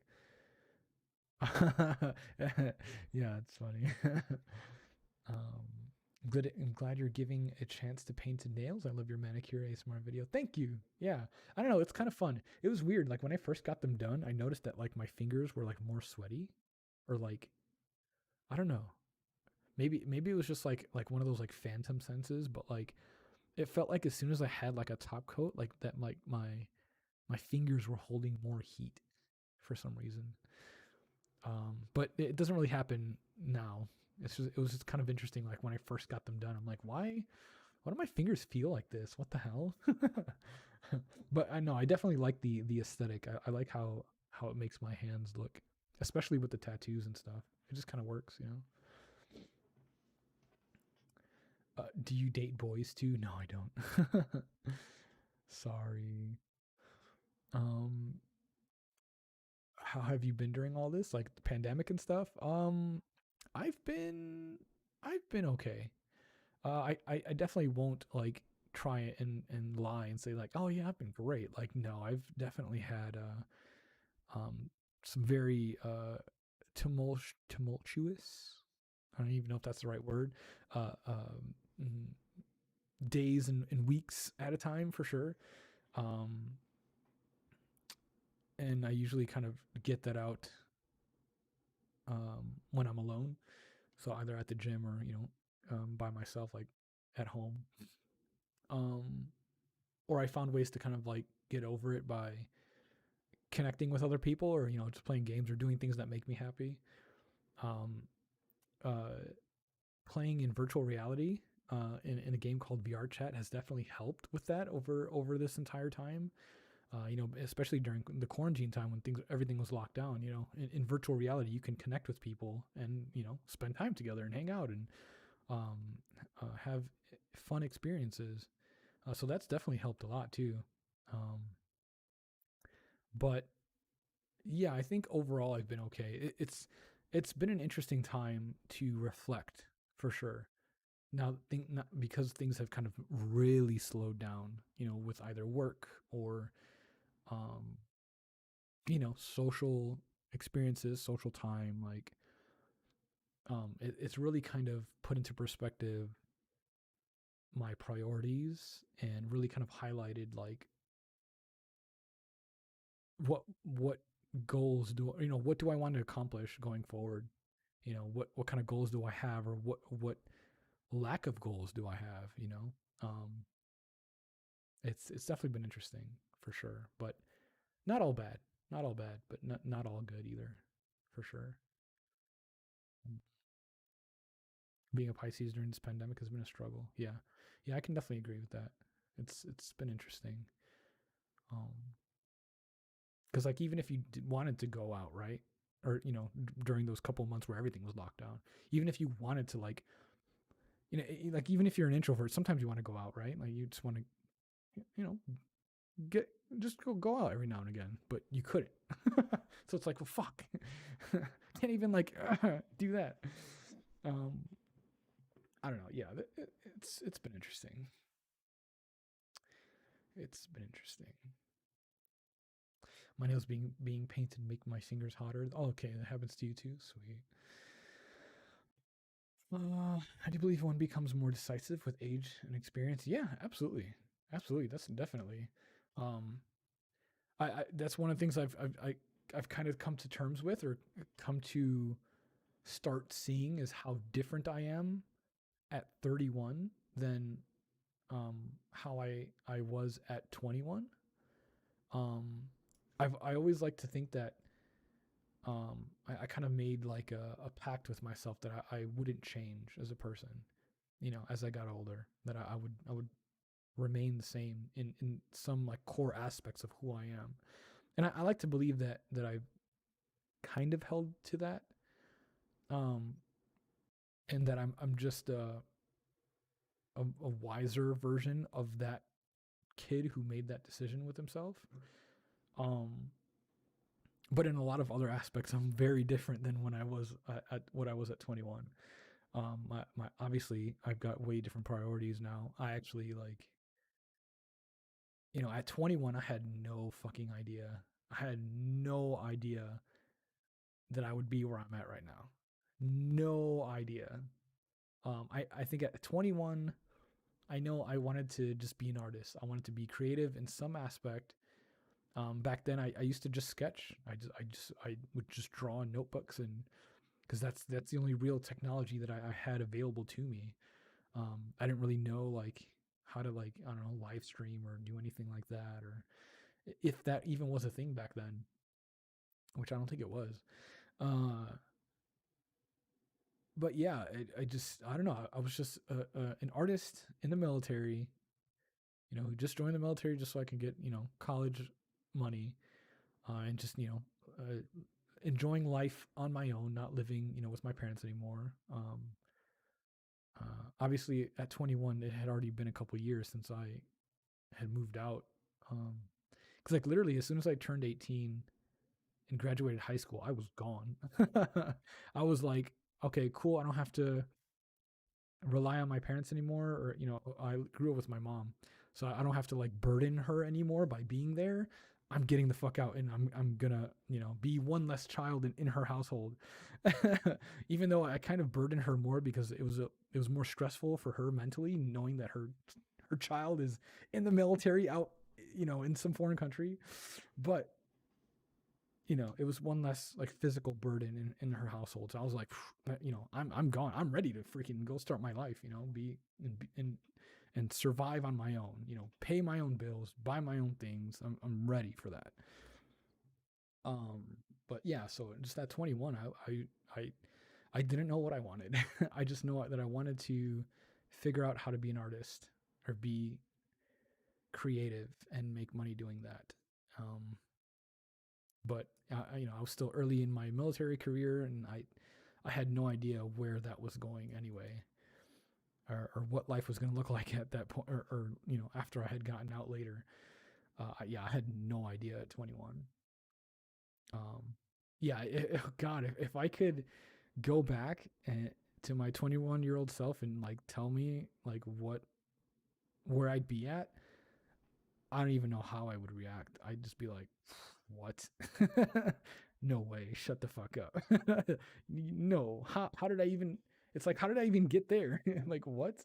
Doesn't make any sense. It's crazy. It's wild. Hmm. Do you have any plans for Christmas or New Year's? My family wants to get together as always, but I'm uncomfortable with that because I go out of house to work and I'm afraid of contaminating them. I'm skipping Thanksgiving because a bunch of people in my family actually had COVID. Uh, but they have gotten better from it. Everyone's gotten better. And so they're all good now. But yeah, I think most of us are skipping Thanksgiving this year. We're all gonna have like each in because usually we have like a big. My family's Puerto Rican and Colombian, so like we all get together as a big family and have holiday gatherings together. Um, but I think this year every like all the individual families are just gonna have their own thing. Obviously in respect to COVID. But I think we're gonna try to get together for Christmas, and at least still have somewhat of a family gathering for Christmas. But yeah, I mean, just do whatever's comfortable for you. If you don't want to get together with everybody, then don't. Send them gifts. Do like FaceTime on your phone or something like that to say Merry Christmas and whatnot. But yeah, I would say if you're not comfortable, um, you know, you're all adults. So if they want to make the decision to have a family gathering, they're more than welcome to, right? But if you don't feel like you're comfortable doing it, don't do it. Don't be afraid of your family. Again, like I said earlier in the stream, if they're your family, they should love you and respect your decision. Yeah, they'll be a little sad, but so what? Um, do you paint? I've heard tattooing is similar to watercolor painting. No, I don't paint, but I would love to start painting. I've been thinking about getting an easel and starting to buy some paints and canvas. But I don't know if I would want to keep it here in my place or if I would put it in my tattoo shop. That way I could paint whenever it's like slow. Um, so it's interesting. Your family's Puerto Rican and you don't know Spanish? Yeah, yeah. So I was taught Spanish when I was a child. So that was my first language. So I understand it to a degree, but I can't have a conversation. It takes me a while to form, the proper sentences, whatever, because I just don't study it. But yeah, my parents spoke to me in English, even though they could speak both languages. But mainly just because like I went to all English speaking schools, so there was really I don't know. I guess they could have spoke to me in Spanish, but they just didn't. Um, so yeah, that's kind of how that happened. Mexicans that can't speak Spanish. Yeah, I mean that's definitely a thing. Bob Ross roleplay, maybe. I don't know if I would want to do a Bob Ross roleplay. I would just like to do a Bob Ross style painting video. Just me, just painting. I think that would be fun. Um, I find it funny that I've been following you for like 4 to 5 years now and see that you seem to be more settled on the core aspects of your person while you changed a lot. Really? That's interesting. Yeah. I mean, and that could be because, during that time, my energy was like all over the place. My energy was all over the place back then. Because that's kind of how I was at the core. I was reaching for trying to find different things to grasp onto to express myself in and figure out what I wanted to do. Whereas as I got older, I started to really kind of reel everything in and kind of keep my energy more dense and compact and um, you know uh, focused really on the things that I want to pursue. Um, and there's positives and negatives to that for sure, but that's a that's a deeper conversation for later.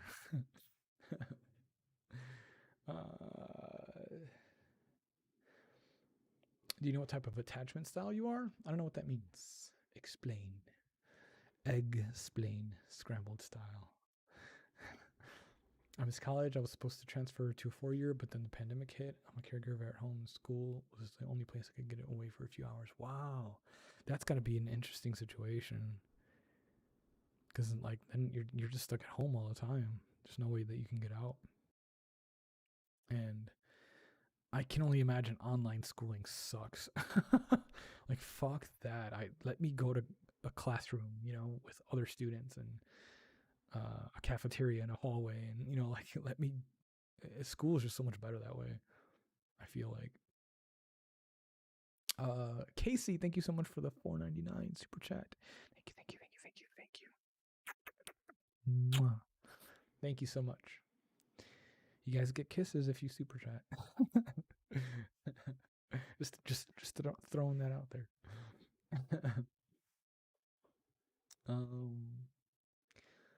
Someone used to go out only once a month. I do miss it. Do you still do tattoos, or I guess that is hard right now? Oh yeah, no, I yeah, I full time tattoo right now. My the state that I live in has certain rules. But yeah, I work a normal 9 to 5. Well, really it's noon to 8, but yeah, I tattoo full time right now. Regardless of the pandemic. I mean, obviously, we wear our masks while we tattoo and make sure that we wash our hands and do all that stuff. But yeah, um, the only impact that it's had is the fact that there's less people coming in, I guess, than normal. And really, that's mainly because the city has implemented a closing of all businesses at 10 p.m. There's like a restriction. So whereas before there was like a nightlife, like there would be tons of people walking around trying to get a tattoo, it's dead now around that time that people normally did that. So it's just less clientele for us right now, and it's kind of unfortunate. Um, but that's why I'm very thankful that I'm not just a tattooer, that I am also this whatever this is, right? That I'm able to make ad revenue from YouTube, and I'm able to have the amazing support that I have on Patreon. You guys have helped so much collectively, because like my Patreon is stupid cheap. Like it's so cheap to sign up and get the access to the videos on there. um and it's so cheap, but collectively, like it it adds up. It really does, and it helps out so much. So thank you, everybody. And so I was supposed to read off the um Patreon thank you, and I maybe we should do that. But I don't want to miss out on the chat either. Maybe I'll do it on the next stream. I said I was gonna do it on the stream, but maybe I'll do it on the next stream, like at the very beginning. Like I'm gonna read these off and say thank you. Um, let's see. Do you tattoo yourself? Yeah, I've done a couple tattoos on me. It's not easy to tattoo yourself. It's kind of annoying actually, because you have to tattoo upside down. You prefer online classes? Um, Help me focus on things I need to address. Heck yeah. I love painting and drawing. Favorite movie of all time? Would you ever make movie themed ASMR content? I don't know. It's a hard one. I love a Matrix. Matrix is like a first one off the top of my head. And then movie themed ASMR content, as far as like what? Like role plays with like certain movie themes? Mm. No one taught you how or what Spanish is? Are you serious? What? That's crazy. Because I feel like even like in Hispanic families, like even if you're not taught Spanish or whatever, like you're still around people that speak Spanish, right? Like ideally. And so it would kind of rub off on you a little bit, or you would still have some type of like heritage, um, because as stereotypical as it might sound, like we're very much about keeping our heritage alive and well. I don't know how else to say that, but like it's just what it is. Hispanics are proud, or Latinos, or whatever you are. We're proud of being that. We're proud of our history and our heritage and where we come from and where our blood is from. And I think that's great. So yeah, it is kind of strange that you weren't even taught Spanish at all, or don't even know what that is. Like, what? What do you mean? How?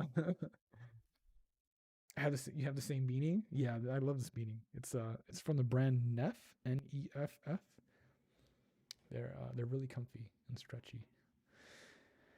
And you can get them on Amazon.com, I think, or PacSun. I think they sell them there. Is PacSun even still a store? I haven't been to the mall in like what seems like forever.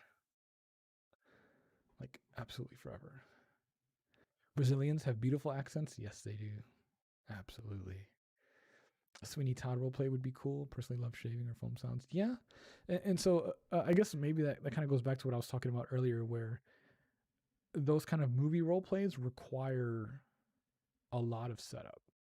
So like costumes and I guess maybe some type of scripting idea and props and you know, perfect recording time and maybe even an extra pair of hands to help out. And depending on your channel and what your audience likes from your channel, making those kind of videos would be great for like a handful of people, right? But it might be an entire waste of time as far as like ad revenue and keeping your channel alive. Um, so that's the eternal struggle, you know. And again, it just depends. Like if you're a full-time creator, like yeah, you could probably justify doing that. I right now currently in my channel's life, I can't justify it. Like I would have to be like really inspired, you know, to do all that. But there will definitely be some creative stuff coming in the future, because I have nonstop ideas. Obviously, it's just finding the right time and that right like inspiration, that right like little bug that's like itching, like do the thing, do the idea, do the idea. It takes that little spark to finally just. Would you ever visit PH after the pandemic? What's PH? Philadelphia?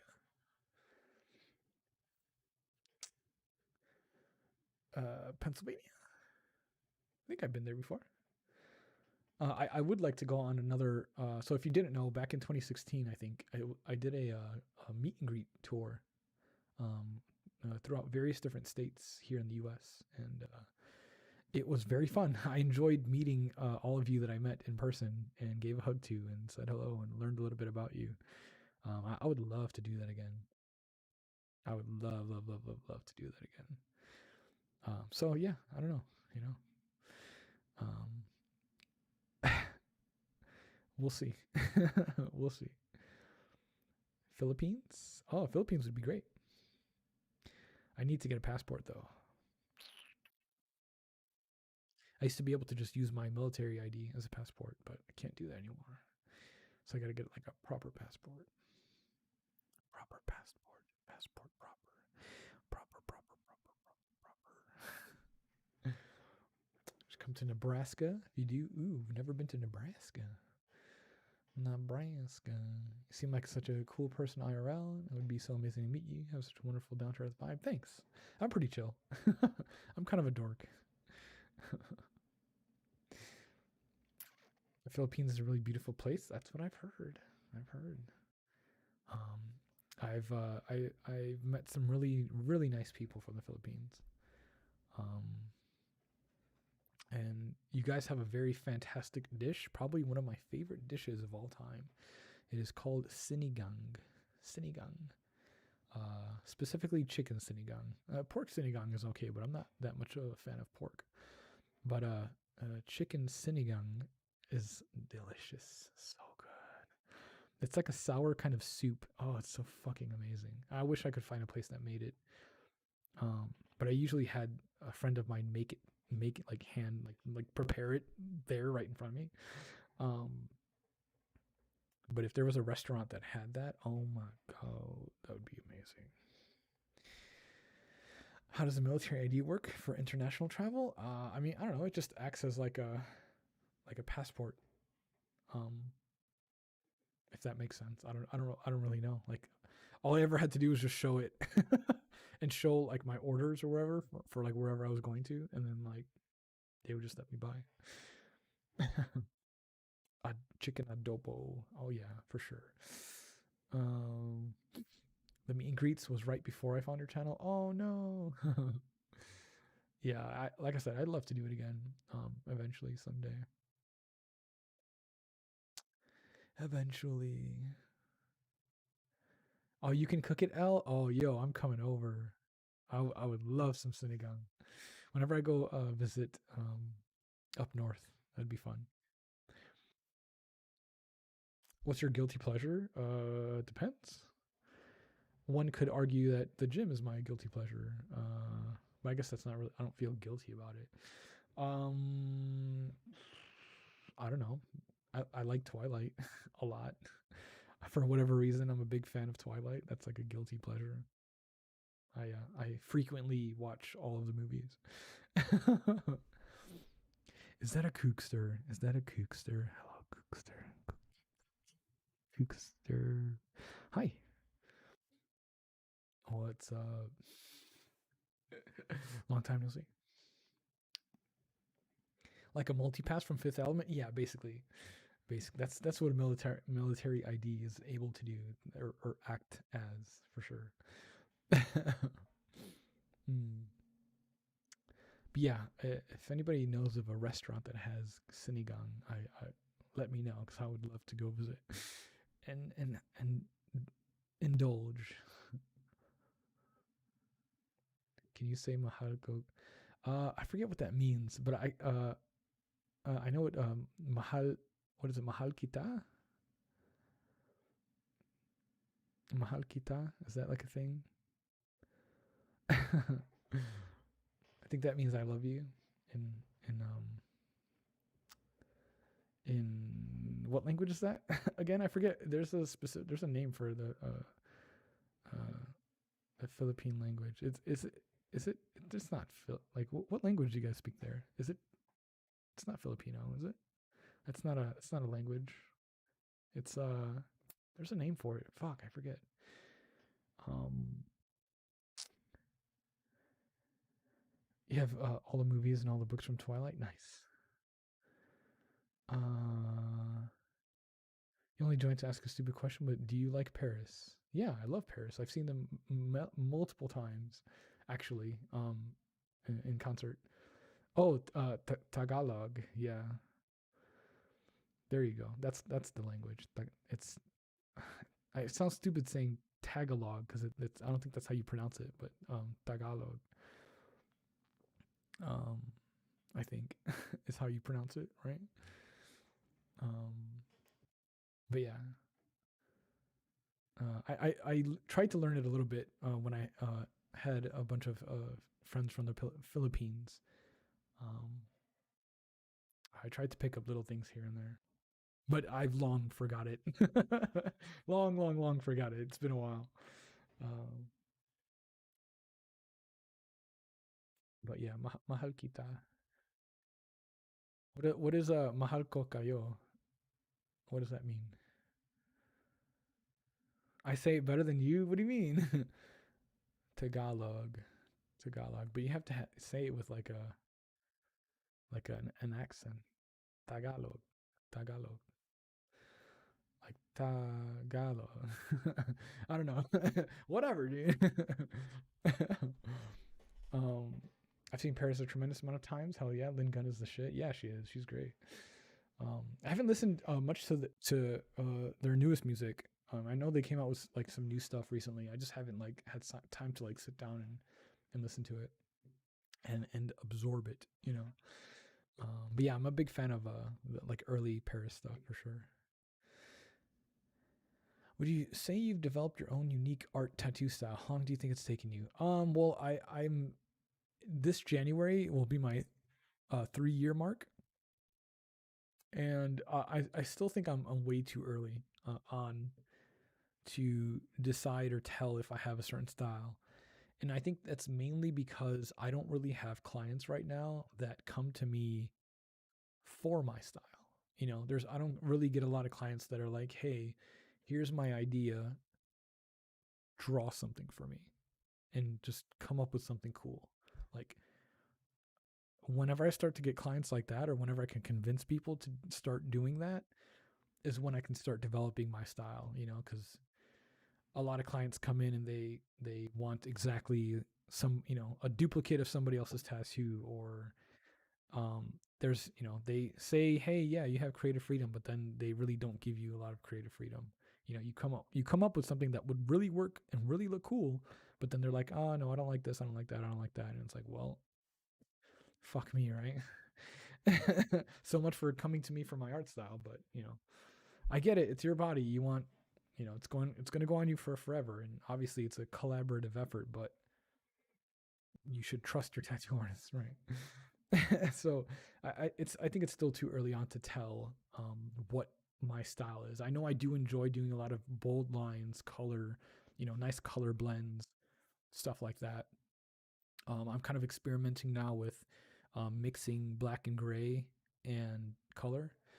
Um, uh, and then I also really enjoy doing what I think is called black work. And it's just like literally just using black, but like changing your pressure on the strokes to kind of get different effects and shades. Um, and I think it looks really nice on skin. But yeah, I don't really get the clientele right now that allows me to do well, because there's different factors to it. It's not only just letting me do what I want to do on you, right? Or letting me take your idea and make it a great tattoo, but it's also the canvas too. It's also the type of skin that I'm working on. Is the person healthy? Do they take care of themselves? Are they going to take care of the tattoo? Because nothing pisses me off more than spending all, like, every ounce of energy and putting all of my everything into a tattoo, and then the client not taking care of it and watching it heal like shit, or getting, doing like a multi-session tattoo, getting like lots of good progress on the first session, all the outlines ready to go, it's all in there, maybe some basic shading, and then all it needs is just one more session to put all the color in and tidy everything up, and then they never come back. Or they spend, obviously they're not committed to finishing the tattoo, so they spend their money on other things and not spending money on finishing their tattoo that we started. And then it's like, well, fuck me, right? Like, so much for putting all my effort and energy into something that I don't even get to finish, right? Like, a lot of that happens, and it's really annoying. It's really annoying. um, I see a bunch of Tagalogs in here. I think the chat's a little bit behind. Maybe I'm a little bit behind. Uh, um. Oh wait, no, it's not behind. Okay. 3 years. Where has the time gone? Um. Listen to Use Me. It's a fantastic album. Who are ASM artists that you listen to and enjoy? I listen to, I don't know. Let me go to my playlist real quick and see who I have saved in my playlist that I frequent. Let's see. I have a couple different ASMR playlists for various different things. Let's see. I listen to like Ano ASMR, Calliope Whispers ASMR, Kitty Dish ASMR just came back. She started re-uploading some of her older videos. Some of you might remember her. Busy Bee ASMR, she's fantastic. Darkest Star ASMR, he's fantastic. I've always loved his work. Let's see. Let's see. I have a lot of videos from like ASMR artists that like don't even make videos anymore, but just because I like their older videos. Fast ASMR, of course. She's wonderful. Luna Eclipse ASMR. Um, who else? Who else? Who else? Who else? Who else? Seafoam Kitten, of course. Of course, of course. Mm, what do I got in here? There's a lot of repeats. Minx Laura 123. She's always fantastic. Tirar Adeguelo. He's fantastic. Yeah, there's so many creators. But there's a lot of newer creators that there's a lot of newer creators that I don't even know about, first of all. But there's a lot of newer creators that I've tried to listen to, but I don't like the quality of their audio. Like first, and it seems to be a common issue that lots of channels are doing now, and I don't understand what it is. I can't really describe it either, but there's like a quality or tone to their videos that are just so harsh, and like I don't know what it is that they're doing, but like everyone's doing it, and it makes their audio like I don't know how to explain it's like it's way too tinny, like too metal sounding, and also really harsh, and like I don't understand it. But it makes me not able to even check out newer channels because as soon as I hear certain words being spoken and it clips the audio in my ear, and I'm like I just can't do it. I can't, and it's unfortunate because like I want to branch out and listen to newer creators, but it seems like a lot of them are I don't know where they're getting their advice from for what to do with their audio, but like I don't know. I try. I try. Uh, I try. I know what you mean. I hear it a lot too. Yeah, and I don't understand how they don't hear it, or if I mean I don't know. Maybe it's just my preference, right? Maybe I just don't enjoy that sound, and maybe they do. But I don't know. Maybe I feel like they just don't hear it, or I don't know. I don't know. It's weird. It's weird. Mm. But it's like a common sound that I hear from like lots of different creators. And it's just as soon as I hear it, I'm like, I can't listen to it. I just can't do it. Um,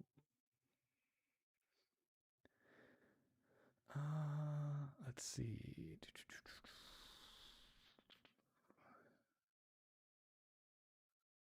Um, I would hate an incomplete tattoo. Yeah, for sure. Commend you. I want to get a tattoo eventually, and I have ideas, but I feel like I trust a tattoo artist more to find a good placement and make a good design. That's perfect. Yeah, that's how it should be. You should again have done enough research on the artist that you choose to be able to trust them. Because I don't know. At the end of the day, I as a tattoo artist, I want to make a cool tattoo. I want to keep making cool tattoos to add to my portfolio. So if you give me just an idea, just a basic idea with some criteria to it, let me choose. Give me some nice open spots to choose from. I'll make a fucking badass tattoo for you that you're gonna enjoy walking around with. Um, yeah, uh, that's the idea at least. I would never start a tattoo I wasn't prepared to finish. Yeah, you believe how many people do that? You're going to sleep. You work at 9. Well, thank you for hanging out. Appreciate you. Um,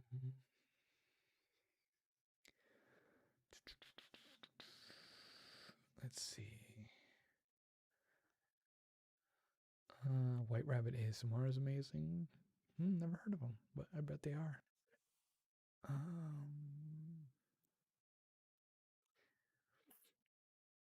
your audio's clean. I like it. Thank you. I've tried my best to kind of get it to a nice place over the years where it's not too loud, but it's not too low, and like it's just right for the way that I make my videos, I guess.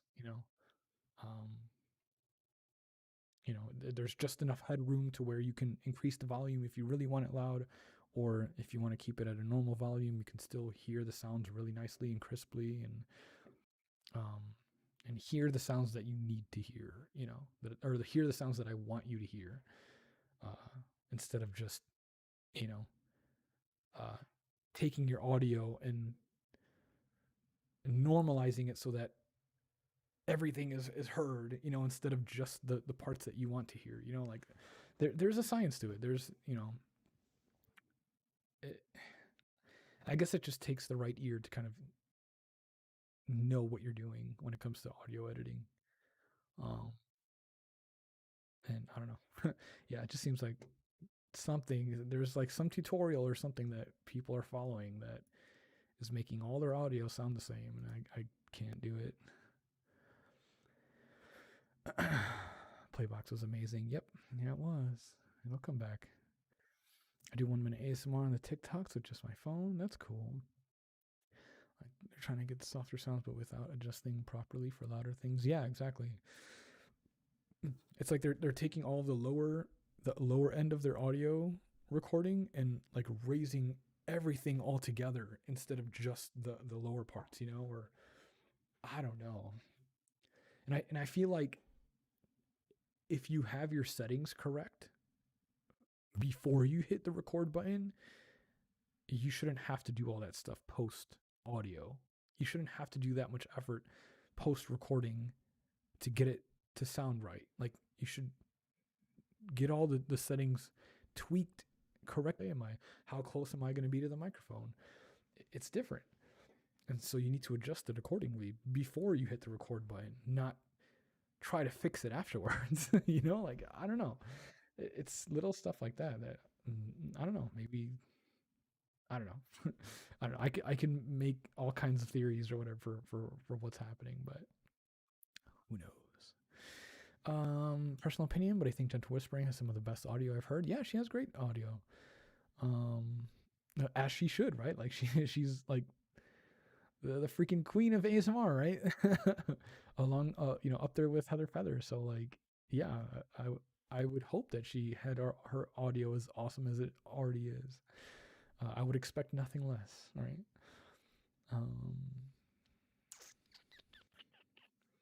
Tone deafness is a thing. Yeah, I imagine that could be an issue too, for sure.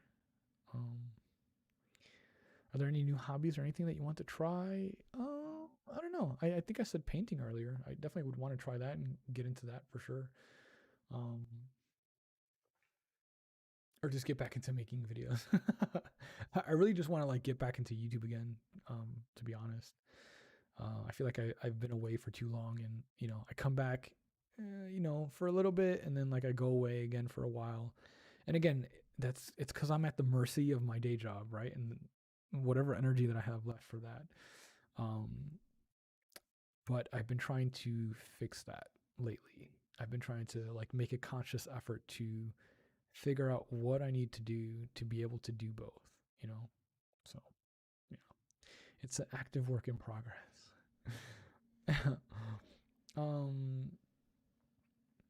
Let's see. You met someone at college that has a whole Nickelodeon sleeve tattoo. Ooh, that sounds fun. Like it would have been fun to work on. Do you have your Pokemon cards still? Yeah, I do actually. I actually have them with me. Though I for whatever reason I keep those around in my like binder just because like I can't throw those away in good conscience. I could give them away or like sell them or whatever, to a shop, but I don't know. I'd rather just hold on to them. There's something that I hold on to that doesn't take up a lot of space. It's just like one binder, that's maybe like this thick of Pokemon cards. Like it's not taking up too much room to where it's obnoxious. So I just keep it around. I love Gentle Whispering. She knocks me out. I prefer slow ASMR. My ASMR pet peeve is crackling mouth noises. I can understand that. Casey with the 14. Thank you so much. Sorry for talking a lot, but you're awesome and deserve it. No, feel free. That's what the chat's for. That's what this is for me to be able to talk to you guys. So thank you. Thank you for the super chat. I appreciate it. Thank you. Do you play any Final Fantasy? I don't. I've had Final Fantasy 15 sitting in my game library for like the longest time. I just haven't played it. And I think what's stopping me is the fact that I've never beaten a Final Fantasy like all the way through. I always get to a certain point that I either can't beat because I don't have the right equipment, or I just get bored and I move on to a different game. But yeah, I've never like beaten Final Fantasy all the way through, unfortunately. But 15 looks cool. 15 looks like an interesting game, and I've heard good things about it. So it's just a matter of, diving into my games library and playing it. What would I paint? I don't know. I think I would start off painting, Bob Ross style, just like nature and mountains and stuff. And then once I kind of have a good grasp on that technique and how it works, then from there I can kind of branch off into my own creations, with the similar technique, with the similar paint. Because I feel like I can see the potential because I watch the Bob Ross videos on Twitch, because he has his own channel. If you guys didn't know, Bob Ross streams on Twitch. Like they have a channel for Bob Ross, and it does reruns of all of his videos. So you can just go there and watch it. Um, so I'll often just be watching them, and I can see the potential with some of the techniques that he does and some of the strokes that he makes with the paint, and how you could apply that to other crazy designs. So I don't know. I'm quite interested in the potential of that technique applied to something other than nature. But I would definitely start with it first, just to get a good understanding of it. Coloring book ASMR video, yeah, for sure. Yeah, I've got a couple coloring books that I've been holding on to that I've gotten as gifts, that I eventually would like to use for a video. Don't throw the cards away. Yeah, no, definitely not. Hello. Would you try to play Valorant? I thought about it, but I don't know. Valorant doesn't really interest me. I don't know. I don't know how to feel about it. It doesn't look fun to me, but I haven't tried it. Almost kind of like how CS:GO didn't really look fun at first until I tried it, and then I was like, oh, this is fun. So I don't know. Maybe I just have to give it a try. It's free to play, isn't it? I don't know if you have answered this question before or not, but do you see yourself doing this ASMR thing permanently? Um, I would say yes, only because there's no reason to really stop doing it. Like there's no real like ceiling when it comes to making these videos, because and what I find in what I've seen over the years of doing this, I've been doing this for like 6 years now, is that like even though, so like I take a lot of pride in my channel and doing a wide variety of videos. If you go back through my library of videos, you'll see there's a wide variety of different sounds, and role plays and whatnot, especially earlier on in my channel history.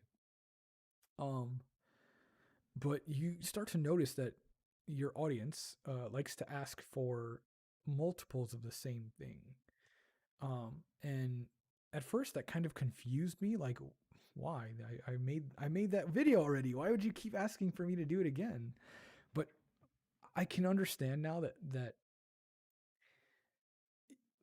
even though it's the same theme, the same type of video, and maybe you would only think that you could tap an object one way, but I, I guess when you do it again, maybe a couple months later, a couple weeks later, whatever span of time between videos, there is a little bit of a different type of energy that you bring, that and me as the creator brings to that video. Depending on where I am in my life, what's going on in my life, where am I, what my energy is like, and how I'm feeling. Like there's so many different factors that I bring into the video, that I guess I understand why people ask for multiples of the same type of videos, because like it's the same subject matter, but the videos is different every time. There's differences, and there might be even different settings or different lighting, that just that for whatever reason that combination actually might trigger somebody's ASMR, where the past five versions of that video didn't, right?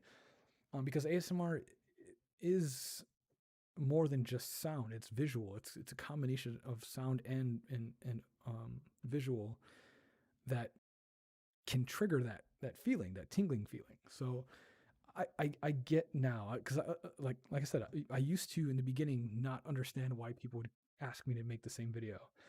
but I understand it. I understand it. So to answer your question about doing this forever, yeah, for sure. Because like I could revisit the same sounds, but as I'm older, as I'm wiser, as I'm going through different things in my life, the videos will still be fresh and different. As long as the people still enjoy me. So yeah, for sure. There's really no reason to stop doing it.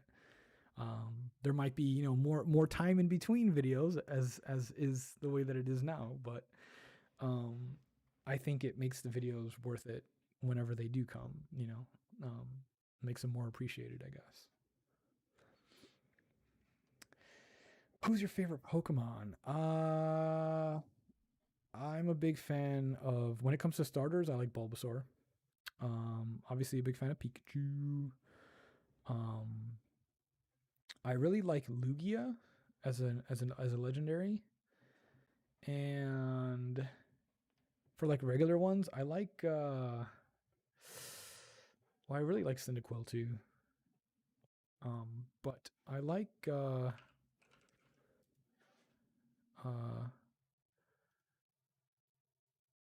who is this? I like it's a Pokemon called Ampharos and Staravia. No, not Staravia. What the? Get the fuck out of here. Um. Oh. Luxray. Luxray. Yeah, there's a Pokemon called Luxray that I just love the way that it looks. So cool. Um. And also Pidgeotto. Pidgeotto is like fucking badass. Love Pidgeotto. Mm.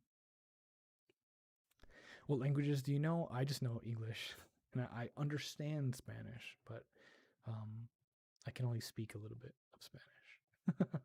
And I'm currently, hopefully, in the process of someday learning Brazilian Portuguese. That's one of my goals, I guess. Is to someday learn that. I would very much like to do that. uh, let's see. I gotta sleep for work. Oh, have a good night's sleep. You like Poliwag? I made it to the stream. Hey, what's up? Gengar is your favorite? Ooh, Gengar is cool. Haunter's very, very fun. Can you speak more Spanish for us? No, I can't. I really can't. I can't have a conversation in Spanish. Like I literally can't. I'm literally not playing with you. Like I literally can't do it. um I can say like basic phrases and stuff like that in Spanish, but like I literally can't string together the words to talk to you in Spanish. I'm sorry.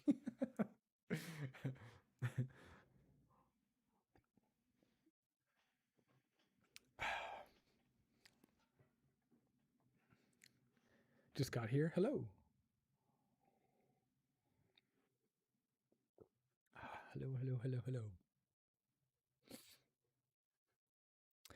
Mimikyu and Vulpix. Ooh, nice. Vulpix is cool. Evolves into Ninetales, right? Which is very beautiful. What am I drinking? Water. Just some water. No big deal. Hello, Romo.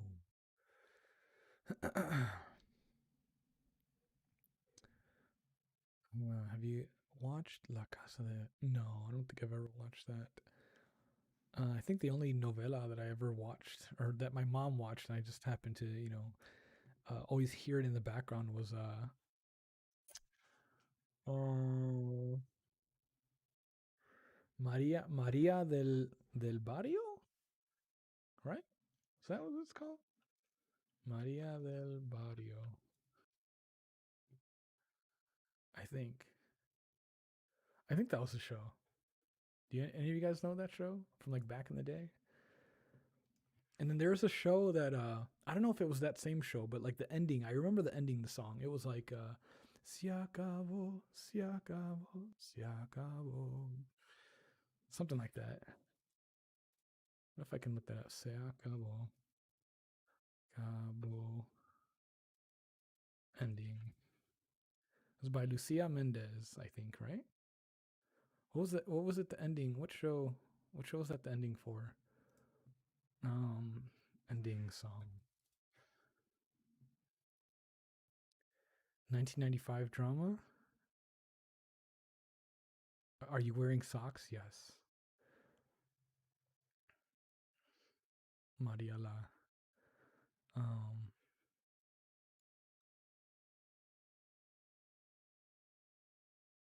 wait, what? Oh, okay. I thought the stream like ended for some reason. That was weird. Yeah. Do you guys even know what I'm talking about? um, that's funny. It's fun. Thank you. Oh, good night. Take care. You don't trust people who like tres leches? What do you mean? Why? Tres leches is the best. Theme song Maria la del Barrio. Was that the main theme song?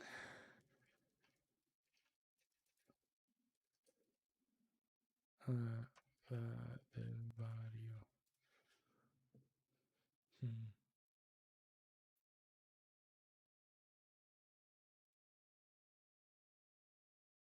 You could be right.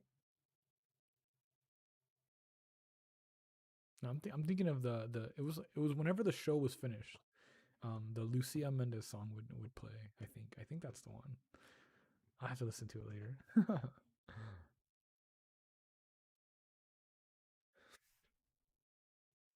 All right. It's gonna have to ban this guy. Goodbye. Annoying.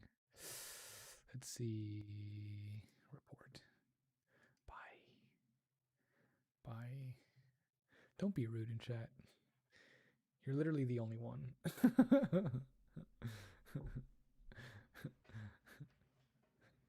Don't be annoying.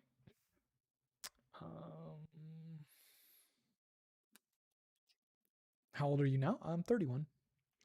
31 years old.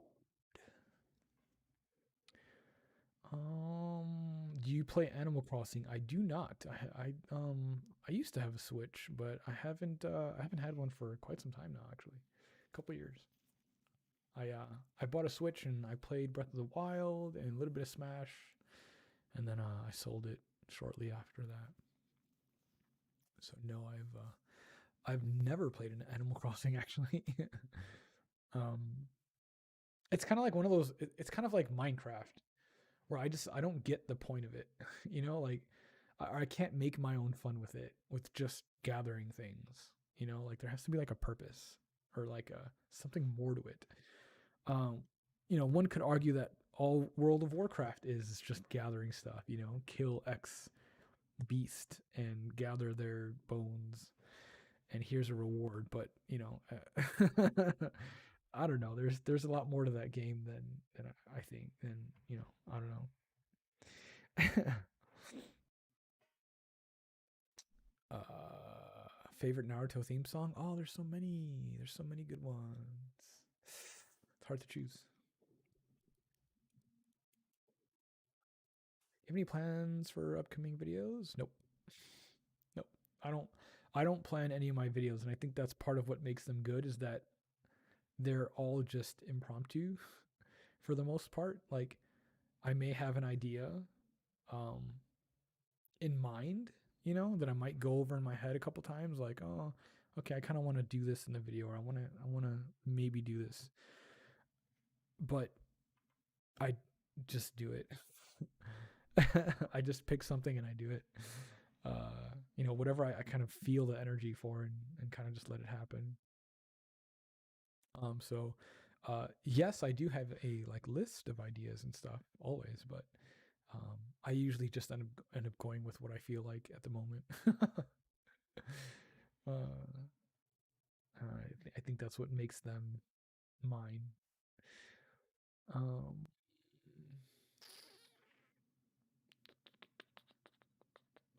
nice nail polish, thanks. DC or Marvel? Why not both? Why not both? Love me some Spider-Man. And I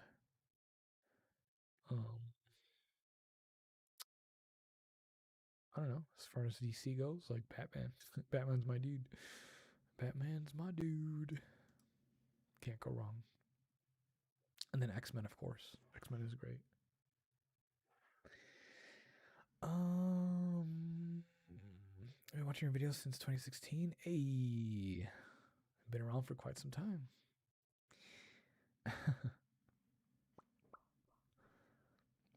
Top 5 tingle triggers that I like. I like water sounds. I like spray sounds. I like I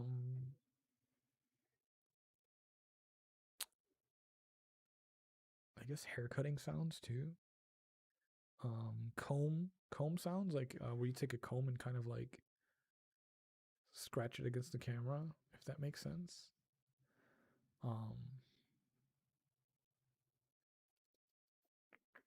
Yeah, that's pretty much it. Or just general sounds of like fumbling around with things.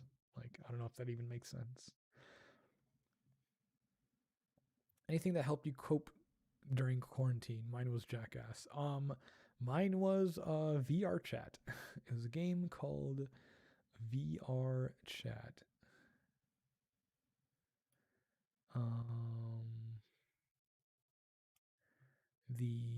Why is YouTube yelling at me? What are you saying? They use a stream bit rate of 128 kilobops. That's what I'm using. What do you mean? Don't yell at me for dumb things. Hold on. Let me check my audio settings. Okay. I'll put audio bit rate. Oh, it's at 160. Okay, 128. Fine. Jeez. Is that better? Are you going to stop yelling at me? Wait. The audio stream's current bit rate is lower than the recommended rate. It was higher. What are you talking about? My bit rate was 160, but it's telling me that somehow 160 is lower than 128? How does that work, YouTube? Weirdo. Quit telling me stuff. Quit being weird. My audio's fine. Fuck you.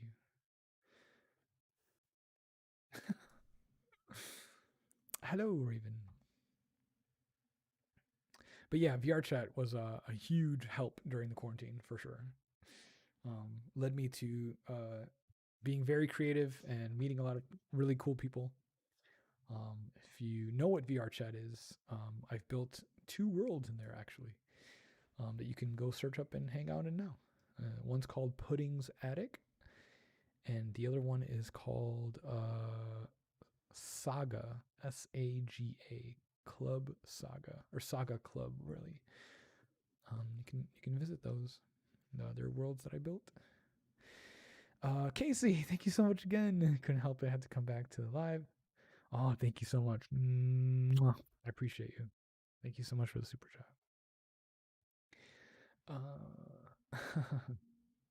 Saga party soon? Yeah, for sure. I know it's been some time since I've been in VR chat. Mainly because I've been waiting to get my set up so I can set up my my base stations, whatever those things are called. But yeah, I should be able to get on some VR chat this weekend. That'll be fun. Yeah, if you guys don't know, there's a game called VR chat where if you get into the right groups of people, you can join in on these, I guess they're kind of like private clubs in virtual reality where you can listen to live DJs and dance and see other people dancing and listen to good music and take shots and have drinks in the comfort of your own home. It's really nice. It's really cool. It's a really different experience that a lot of people don't know about. It's crazy. It's fun. Hey, what's up, Gerard? How are you doing? Hello, hello, hello, hello.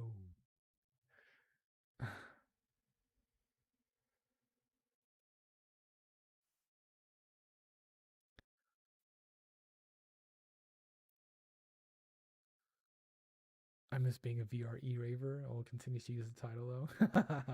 Heck yeah. Mm, DC is better, but I like Marvel too. I mean, it's subjective. I could argue why Marvel is better. um, I think it's kind of like the console war, Xbox versus PlayStation. It's stupid. uh, like who cares?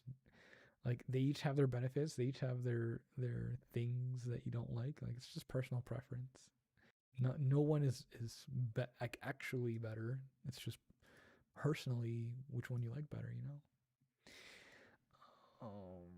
You've been watching my videos since you were 14. Now you're almost 19. Whoa, that's crazy. That's pretty wild. Uh, what's something funny you like to watch? The Office. Parkour. Yeah, The Office is always great. Um, do you chat your fans on Insta? No, no. My Instagram is just for work only. I do answer like I do answer messages back whenever I can, but I don't um, I don't have like full on conversations on there. Again, because mainly it's just for work. Like my Instagram is basically my tattoo portfolio at this point. So if it's not a question about like tattoos or YouTube or whatever, I generally don't engage. Mm, let's see. VR live streams were awesome. Yeah, I'm definitely gonna do some more VR live streams for sure. Because I want to show you guys some of the stuff I've made over the or since the last time that I did one, and also do more virtual reality ASMR videos. So I noticed a lot of people enjoyed those, so I'd love to do that again. You just noticed the RGB light in the background? Yeah, it changes colors. I don't know. I couldn't decide on which color to have in the background. Probably blue if I could choose one, just because it meshes nicely with like the blue and orange kind of color scheme that I have going on. But yeah, I couldn't really decide, so it just kind of changes. Oh, goodbye. Thanks for hanging out. Parkour. um, Go chistoso que te gusta mirar. Yeah, yeah. Is it okay if we could suggest tattoo drawings? No, not really. I mean, unless you're paying me for it, no. I only like I only do tattoo drawings like if I'm commissioned to do it, right? Like um that just makes sense. Uh, but yeah, I mean if you paid me to do my job, then yeah, I'll do my job. That makes sense. But yeah, tattooing is my job, my day job through and through. Um, it's kind of where it's at this point. Uh, uh, who is Justice Beaver? I don't know. Who is Justice Beaver? Sounds like sounds like a guy. Who's your most hated anime villain? Hmm. Hmm. Hated? That's a strong word. Most anime villains have like an interesting backstory that makes them who they are, so you kind of empathize with them, Um, so I don't know if I have a. I know when I was watching One Piece, it was Buggy, right? The clown. He was really fucking annoying. Um, but then also it was just he's not a villain, but Usopp just as a character is fucking annoying. Hate him. uh, I don't know. I said earlier in the stream, I kind of was watching the first couple episodes of Hunter. I've never seen the show before, and there's this one character. I think his name's Tanpa, uh, something like that. But he's a character that's like trying to sabotage like newbies in the during the exams. Like he's just there to fuck things up. I fucking hate him. He's annoying and ugly. Um, and I wish they would have pushed him off of the platform into the freaking the death pit or whatever. um, but yeah, do you have any grandkids? No. What the hell? That would require me to have children, and I don't want children. I'm okay. In fact, I need to go like schedule a vasectomy here soon because I literally don't want children. Um, actually, I almost got a vasectomy at like 26, 25. I went to inquire about one, but I just never went back because I was busy with other stuff. But yeah, no, I'm a-okay. Do you like Yu-Gi-Oh? Yu-Gi-Oh was cool. Back when I watched it when I was a kid. But do you have a Discord server? I do have a Discord server. I don't really. It's not really for me. Like I don't really use it or post on it. I kind of just use it as like a way to do like my one-on-one chats from Patreon. And then like it's just kind of a place for, like another place for people to hang and chat with each other and make new friends. But yeah, I do have one. But it's not really like super active or anything. Um, when is the last time you thought about bread? Actually, today. I kind of wanted a grilled cheese sandwich, but I didn't get one. Um, you didn't like Majin Buu from Dragon Ball Z, really? He's my favorite villain. Kid Buu specifically, so cool. I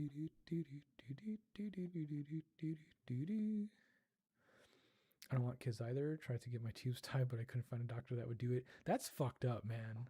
I feel like if you have the money and you're willing to pay for it, they should just do it. But at the same time, every doctor is entitled to, you know, what they want to do. Like they don't have to do it, right? So at least at least you're like so. It's great that you're able to choose to do it, right? You just have the problem is just you have to find somebody that's willing to do it, right?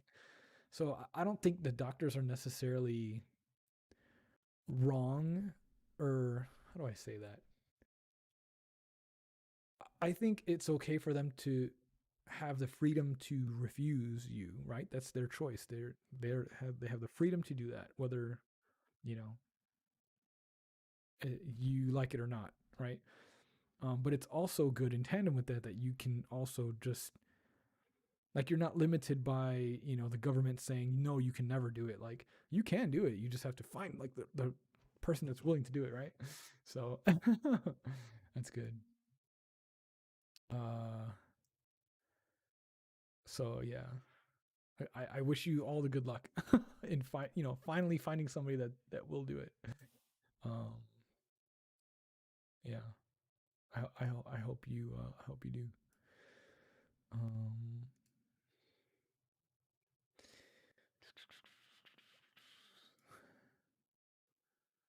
um, there you go. Get out of here. For women, it's harder to find a doc to do it because they're really reluctant. Yeah, yeah. They always come at you with the same speech. Well, you might want a kid in the future, blah, blah, blah. Well, that's not for you to fucking decide, idiot. But again, it's their freedom. It's the doctor's freedom to refuse you. They don't you can't force them to do it, right? Um, but yeah, I think I'm on the side of like, why not? If they want to get it done, why would you not want to make that money, right? Like, if they want to tie their tubes, then make them sign a contract and everything that relieves you of any how do you phrase that? From it releases you from any issues later where they can't blame you for, you know, doing that to them. Make a contract for that and then just do it. Make the money, right? Like, why not? Why wouldn't you do that? But as a tattoo artist, I understand why you, like, as a doctor or as a service provider, I would want the freedom to be able to refuse work if I don't want to do it. Because yeah, there's plenty of tattoos out there that I don't want to do, and I reserve my right to say no. Like, you can't make me tattoo you. Fuck you. I'm not gonna do it, right? So yeah, it's just a weird situation, you know. We all wish that, you know, doctors were a little bit more open minded to that. You know, again, if the person wants it and they sign a contract saying that you're okay with it, okay, just do it. Put some food on the table, right? Make some money to buy that, you know, put a down payment on that new car or boat or whatever that doctors buy. I don't know. That would make sense to me, but whatever. Um, but yeah, I mean, I'm definitely looking forward to any advancement in male. What is that even called? Contraception. Um, because I would use it. Why not? Why not, right? Whatever makes it easier to not have kids. You know, if your partner is using something and you can use something too, like, why not? You know, make it double extra hard to get pregnant if you don't want to get pregnant. Like, fuck it. um, I feel like it's one thing for them to refuse you for no reason, but it's another when they require you to already have kids and have a husband permission. Yeah, but I guess in my mind, it's literally the same thing, regardless. Like, they have those ridiculous requirements because they don't want to do it, you know. So they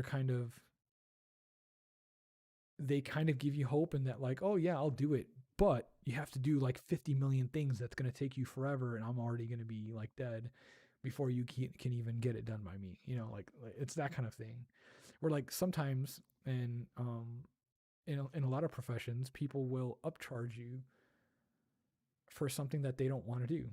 They'll put a ridiculous price on it, on a service, because they don't want to do it. And if you're willing to really pay whatever they're asking, you know, the ridiculous asking price, then it's like, well, okay, I guess fuck it. If you're willing to pay my 3,000% upcharge, okay, I guess I'll do it. Fuck it. You know, um, it is what it is. Again, you can't make people do things, right?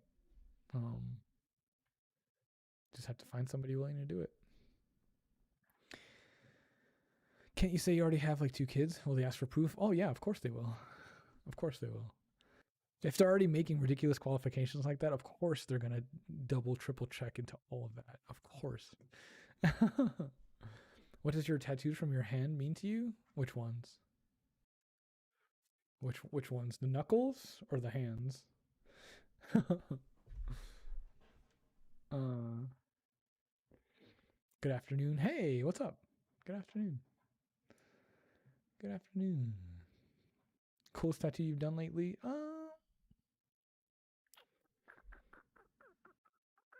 don't know. There's been a couple.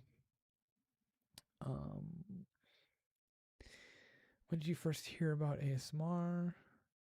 You're so good at back in 2012 was when I first found it. 2012, 2013, somewhere around there, when I first found out about ASMR. And thank you.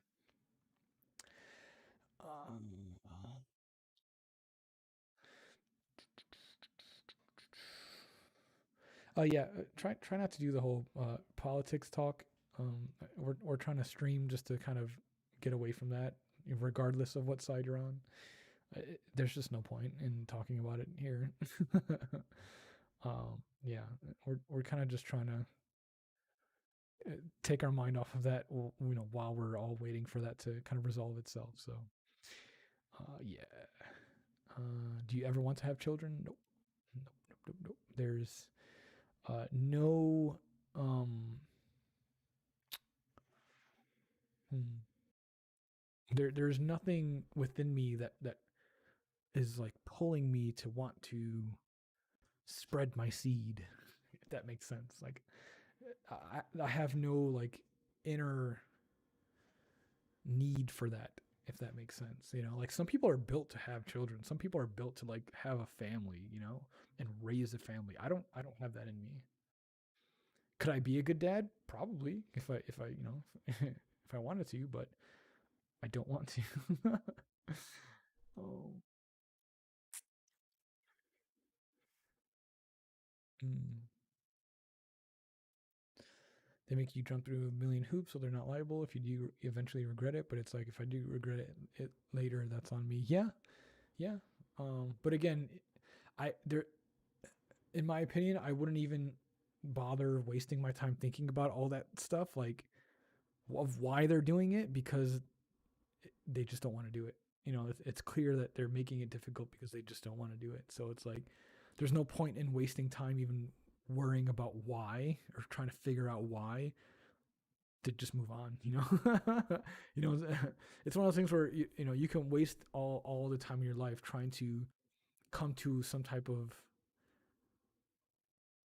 idea for why something is the way that it is, but there's no point really. You're just wasting your time, you know. It's better to just try to find the solution, you know, instead of worrying about that. But yeah, no, I totally get it. Like, yeah, it's ridiculous regardless.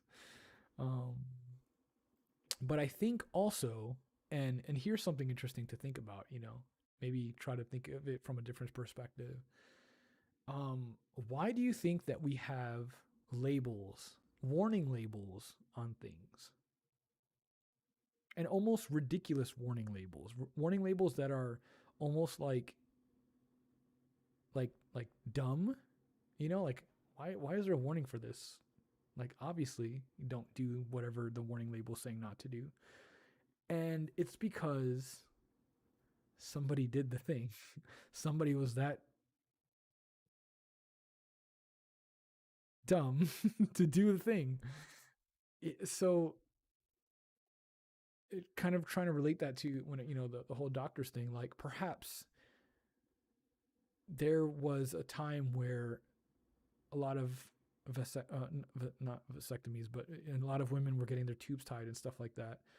Perhaps there was um, a situation where a lot of that was happening, and or maybe even it could have just been one case where somebody got that and they later complained about it and made a big fuss about it and started blaming everybody else for their decision and just made a huge stink about it that it ruined it for everybody else. Does that make sense? Like can you could you you know possibly understand how that situation could happen, like literally, because it happens all the time with everything else. Like one person ruins it for everyone, right? So perhaps something like that happened, you know, where doctor did the thing and the lady was like regretted it and was like making a huge fuss about it. And so then they put a lot of preventative measures to prevent that from happening in the future, or to make it really hard so that it really doesn't happen.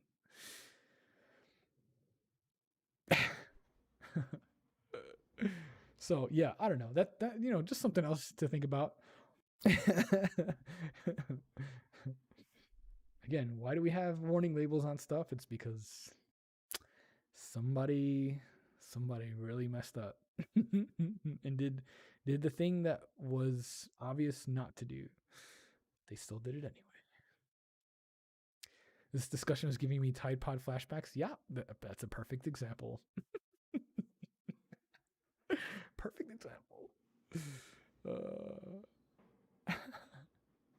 you have any plans to visit other locations to tattoo post pandemic? Yeah, absolutely, absolutely. I think I might be going to Florida in the next couple weeks, um, but I'm not sure yet. I have to get more details about it. But yeah, post pandemic, yeah, for sure. I would love to do a lot of traveling, for sure, for sure, for sure, for sure. Mm, because Sharon ate the chemicals and died. Yeah, yeah, yeah. Mm, Sharon or Ricky Joe Bob just drink the entire bottle of soap for whatever reason, and so then they have to put a label on it. They're saying COVID is going to stay with us forever. Probably, it probably will. I mean, it'll eventually turn into the flu, which I mean, it kind of is like the flu, right? You know, it's got similar symptoms or different symptoms or whatever. I think I haven't looked at the numbers. You know, don't take my word for it, but from what I understood was that the flu is still worse, right? You know, as many deaths as there are from COVID, that there are people dying from way other, you know, dying in droves from countless other things.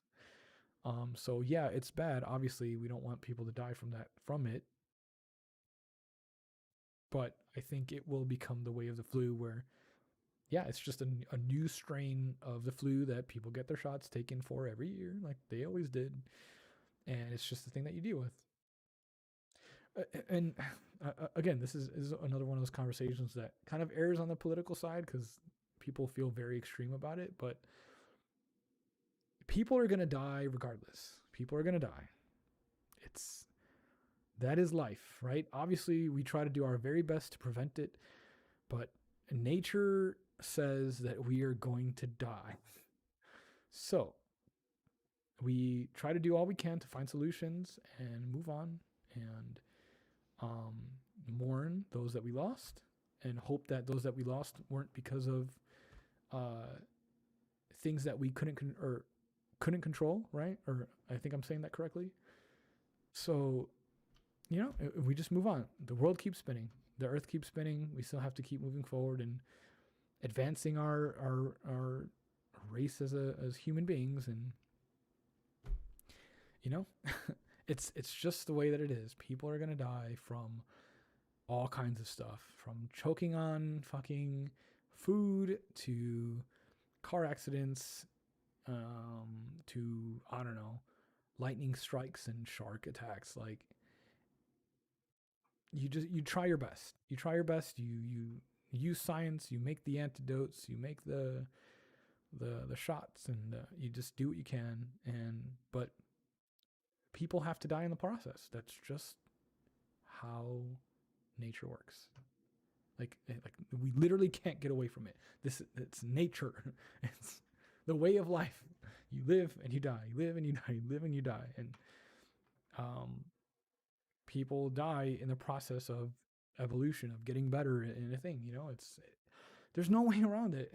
There's no way around it. And I guess some people think that there is. Some people think that somehow there's something that we can do that's going to prevent everyone from dying, but that's not realistic. It's not. People are going to die. It's it's the sad truth of it, and there's nothing else that can be said about it. We're at the mercy of Mother Nature, and we could just try our best to be preventative and do what we can. That's it. That's it.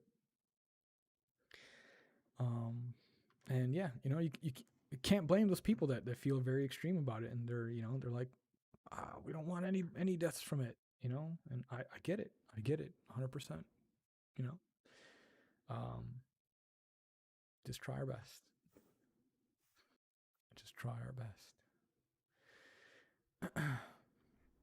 We gotta ascend, upload our consciousness to computers, and live in a virtual world.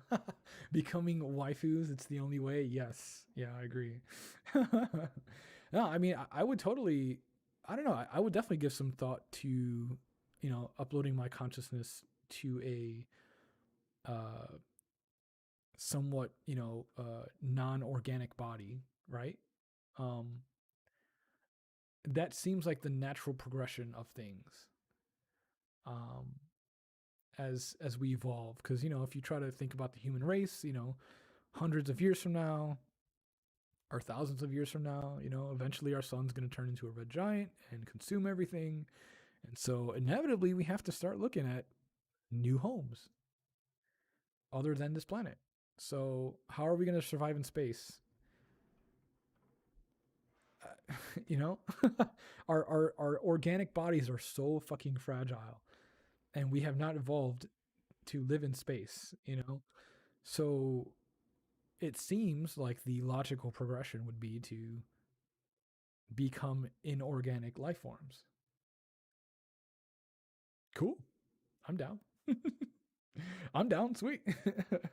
If it makes it easy to be able to walk on another planet, if it makes it easier to see the sunrise from a different sun in a different solar system on a different planet, like, dude, hell yeah, I'm down for that. That sounds awesome. But not everybody thinks like that. Space is scary to some people. Space isn't even real to some people. So, I don't know. Whatever. Those are all other conversations that can be had. You're on school and you go live. Hey, what's up? As long as I have you to relax me, I can deal with Mother Nature. Nice. How do you decide what topics you film for ASMR each week? I just do whatever I feel like doing. I usually have like a long list of ideas of stuff that I'd like to do, and then I just kind of do whatever I feel like it. I don't like planning stuff. I just kind of go off of what I feel, and make it that way. My videos feel a lot more natural, because I feel like if I script everything or if I try to think too hard about it, it just doesn't feel right. The video doesn't come out the way that I'd like it to. I don't like my videos to feel too scripted. Like I know exactly what I'm gonna say. Like I like to make it up on the spot. Just go by feeling, go by the theme of the video or whatever. Especially if it's a role play, I just kind of make it up. Wally.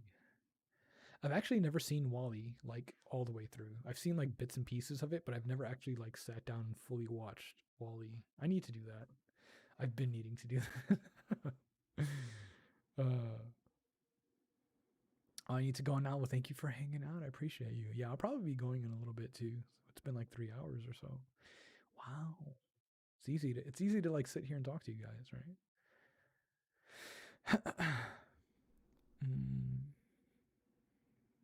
Shout out to all 123 of you that are here. And shout out to anybody watching this after the fact. If you happen to make it this far in the video, watching it back later, the one or two of you that maybe go back and watch this, hi, I love you. Thank you.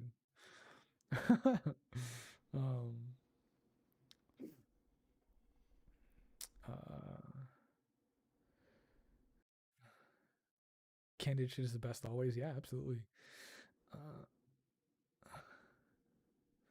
Is life easier now compared to how things were before?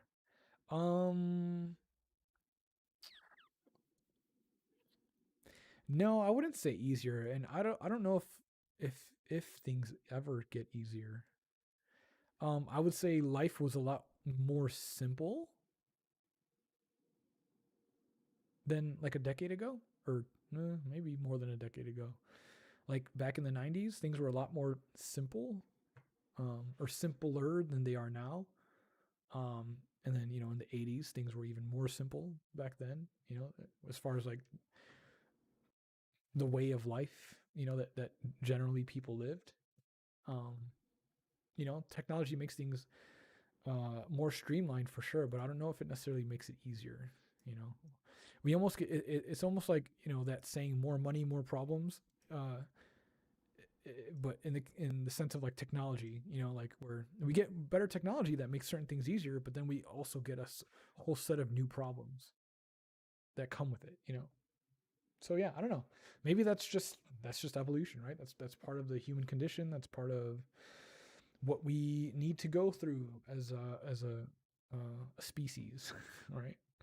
I don't know. I don't know. I'm not Carl Sagan or anybody like that who makes really elaborate, cool predictions. Discmans. Are you kidding? Oh God, that was the stuff back in the day.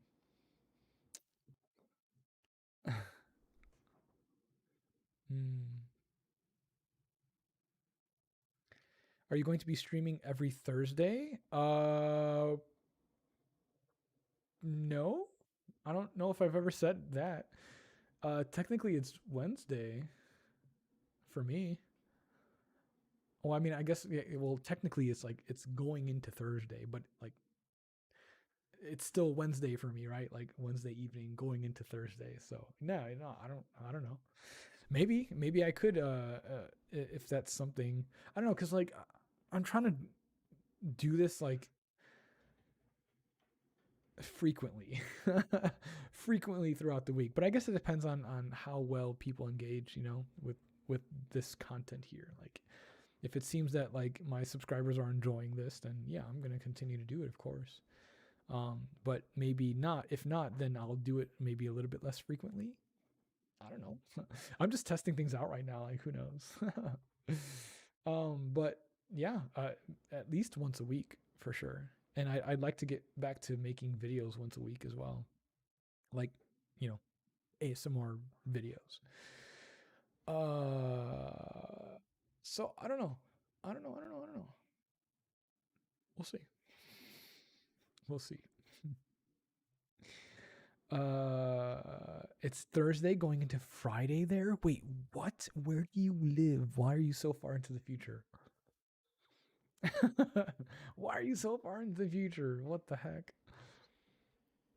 Good night, Casey. Thank you so much for the super chats. I appreciate you. But for right now, I'm kind of trying to do this like maybe every other day or every 2 days, just to kind of test the waters and feel it out a little bit, you know.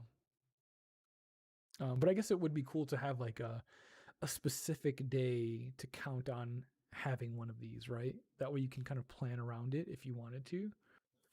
Um, but it would definitely be during the weekday because I feel like on weekends, well, I work later on the weekends anyway, so I'm more tired. But um, yeah, I feel like this is the kind of thing that would do better during the weekday. Because I used to do live streams every Sunday, but like Sunday going into Monday. But I don't know. Maybe I can do that. I don't know. I don't know. I don't know. I don't know. I don't know. We'll see. No more character videos? Yeah, of course. I'll do more character videos. I haven't had my costumes and stuff to do character videos until just recently where I brought them. Um, the world was less connected and therefore less political. Everyone has access to their own echo chamber. Yeah, I agree. I agree. I agree. Everyone is able to uh, tell everyone their opinion and get feedback on it as well. That's a new thing um, that people, I guess, still don't know the repercussions of somehow. Yeah, that's why I hate Twitter and Facebook. I fucking hate those platforms. They're really annoying. But I have to have them anyway because I'm a social media or I have to have them because it's beneficial for my channel or whatever to have them. So I don't know. It sucks. Um, would love to get tatted. Well, come get tatted. Come on down. It's almost 3 a.m. The night is young. Yes, I know. In VR time, it's still young. Do you know any Starset songs? No, I don't know who Starset is. They have space vibes. Ooh, that sounds cool. Um, there's time in VR. Well, you know what I mean. Like 5 a.m. is nothing in VR. It's like, oh no, it's still good. Yeah, I see what you mean, Connor. Cool. Well, yeah. So I think that's a nice stopping point for now for today. Um, I did want to do like a Patreon shout out, but I will make sure I do that at the beginning of the stream next stream. Because I really want to do that. I like I said, I like to give thanks to people that support me, and I hate when I feel like I've been slacking on showing my thanks and my appreciation. So I definitely want to do that for my patrons. Um, If you want to become a patron, link is below in the description box. It's like $5 and you get access to videos that are I can't really post on YouTube because they will get instantly demonetized, and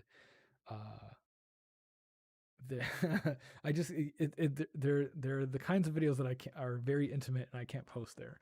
So if you're interested in that and you have an extra spare $5 that you want to spend, you get access to all, any of the ones that are current. You get access to like a whole library. It's not like individual ones. You can watch all of them.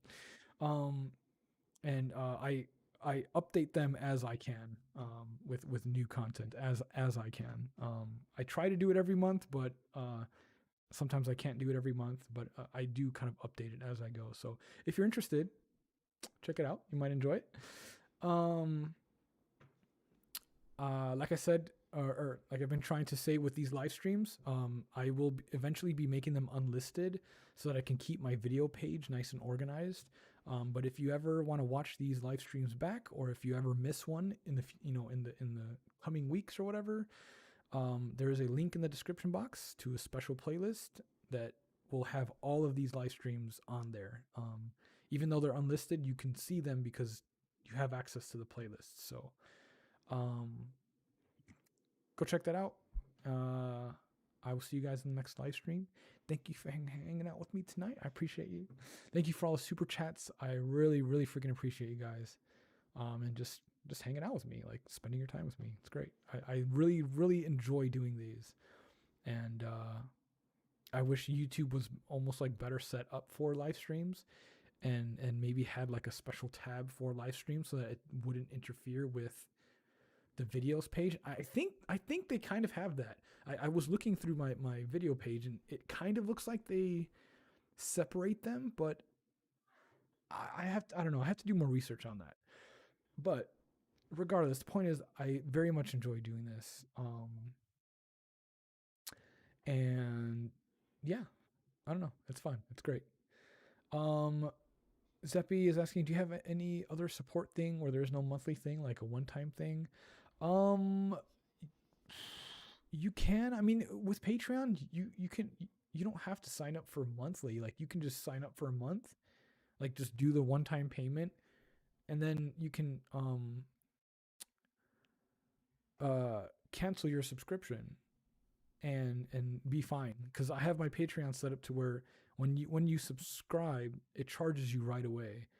So you pay for that month, and then you can just cancel your subscription so it doesn't charge you the next month. And then that's it. You just do it for just the 1 month, or whenever you want to check in on the Patreon to see if anything's new, So yeah, I don't know. For now, that's what I have set up. But yeah. Is your PayPal still a thing? It is. It is. There is a link to my PayPal on my Twitch, but I should probably put a link to it in the description. That would be a good idea, actually. So thank you for reminding me. I will put that. And I appreciate for you wanting to do that. So I'll take some time and make sure I put a link to that in there.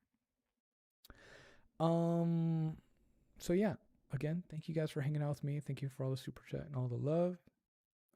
I will see you in the next stream sometime in a couple days.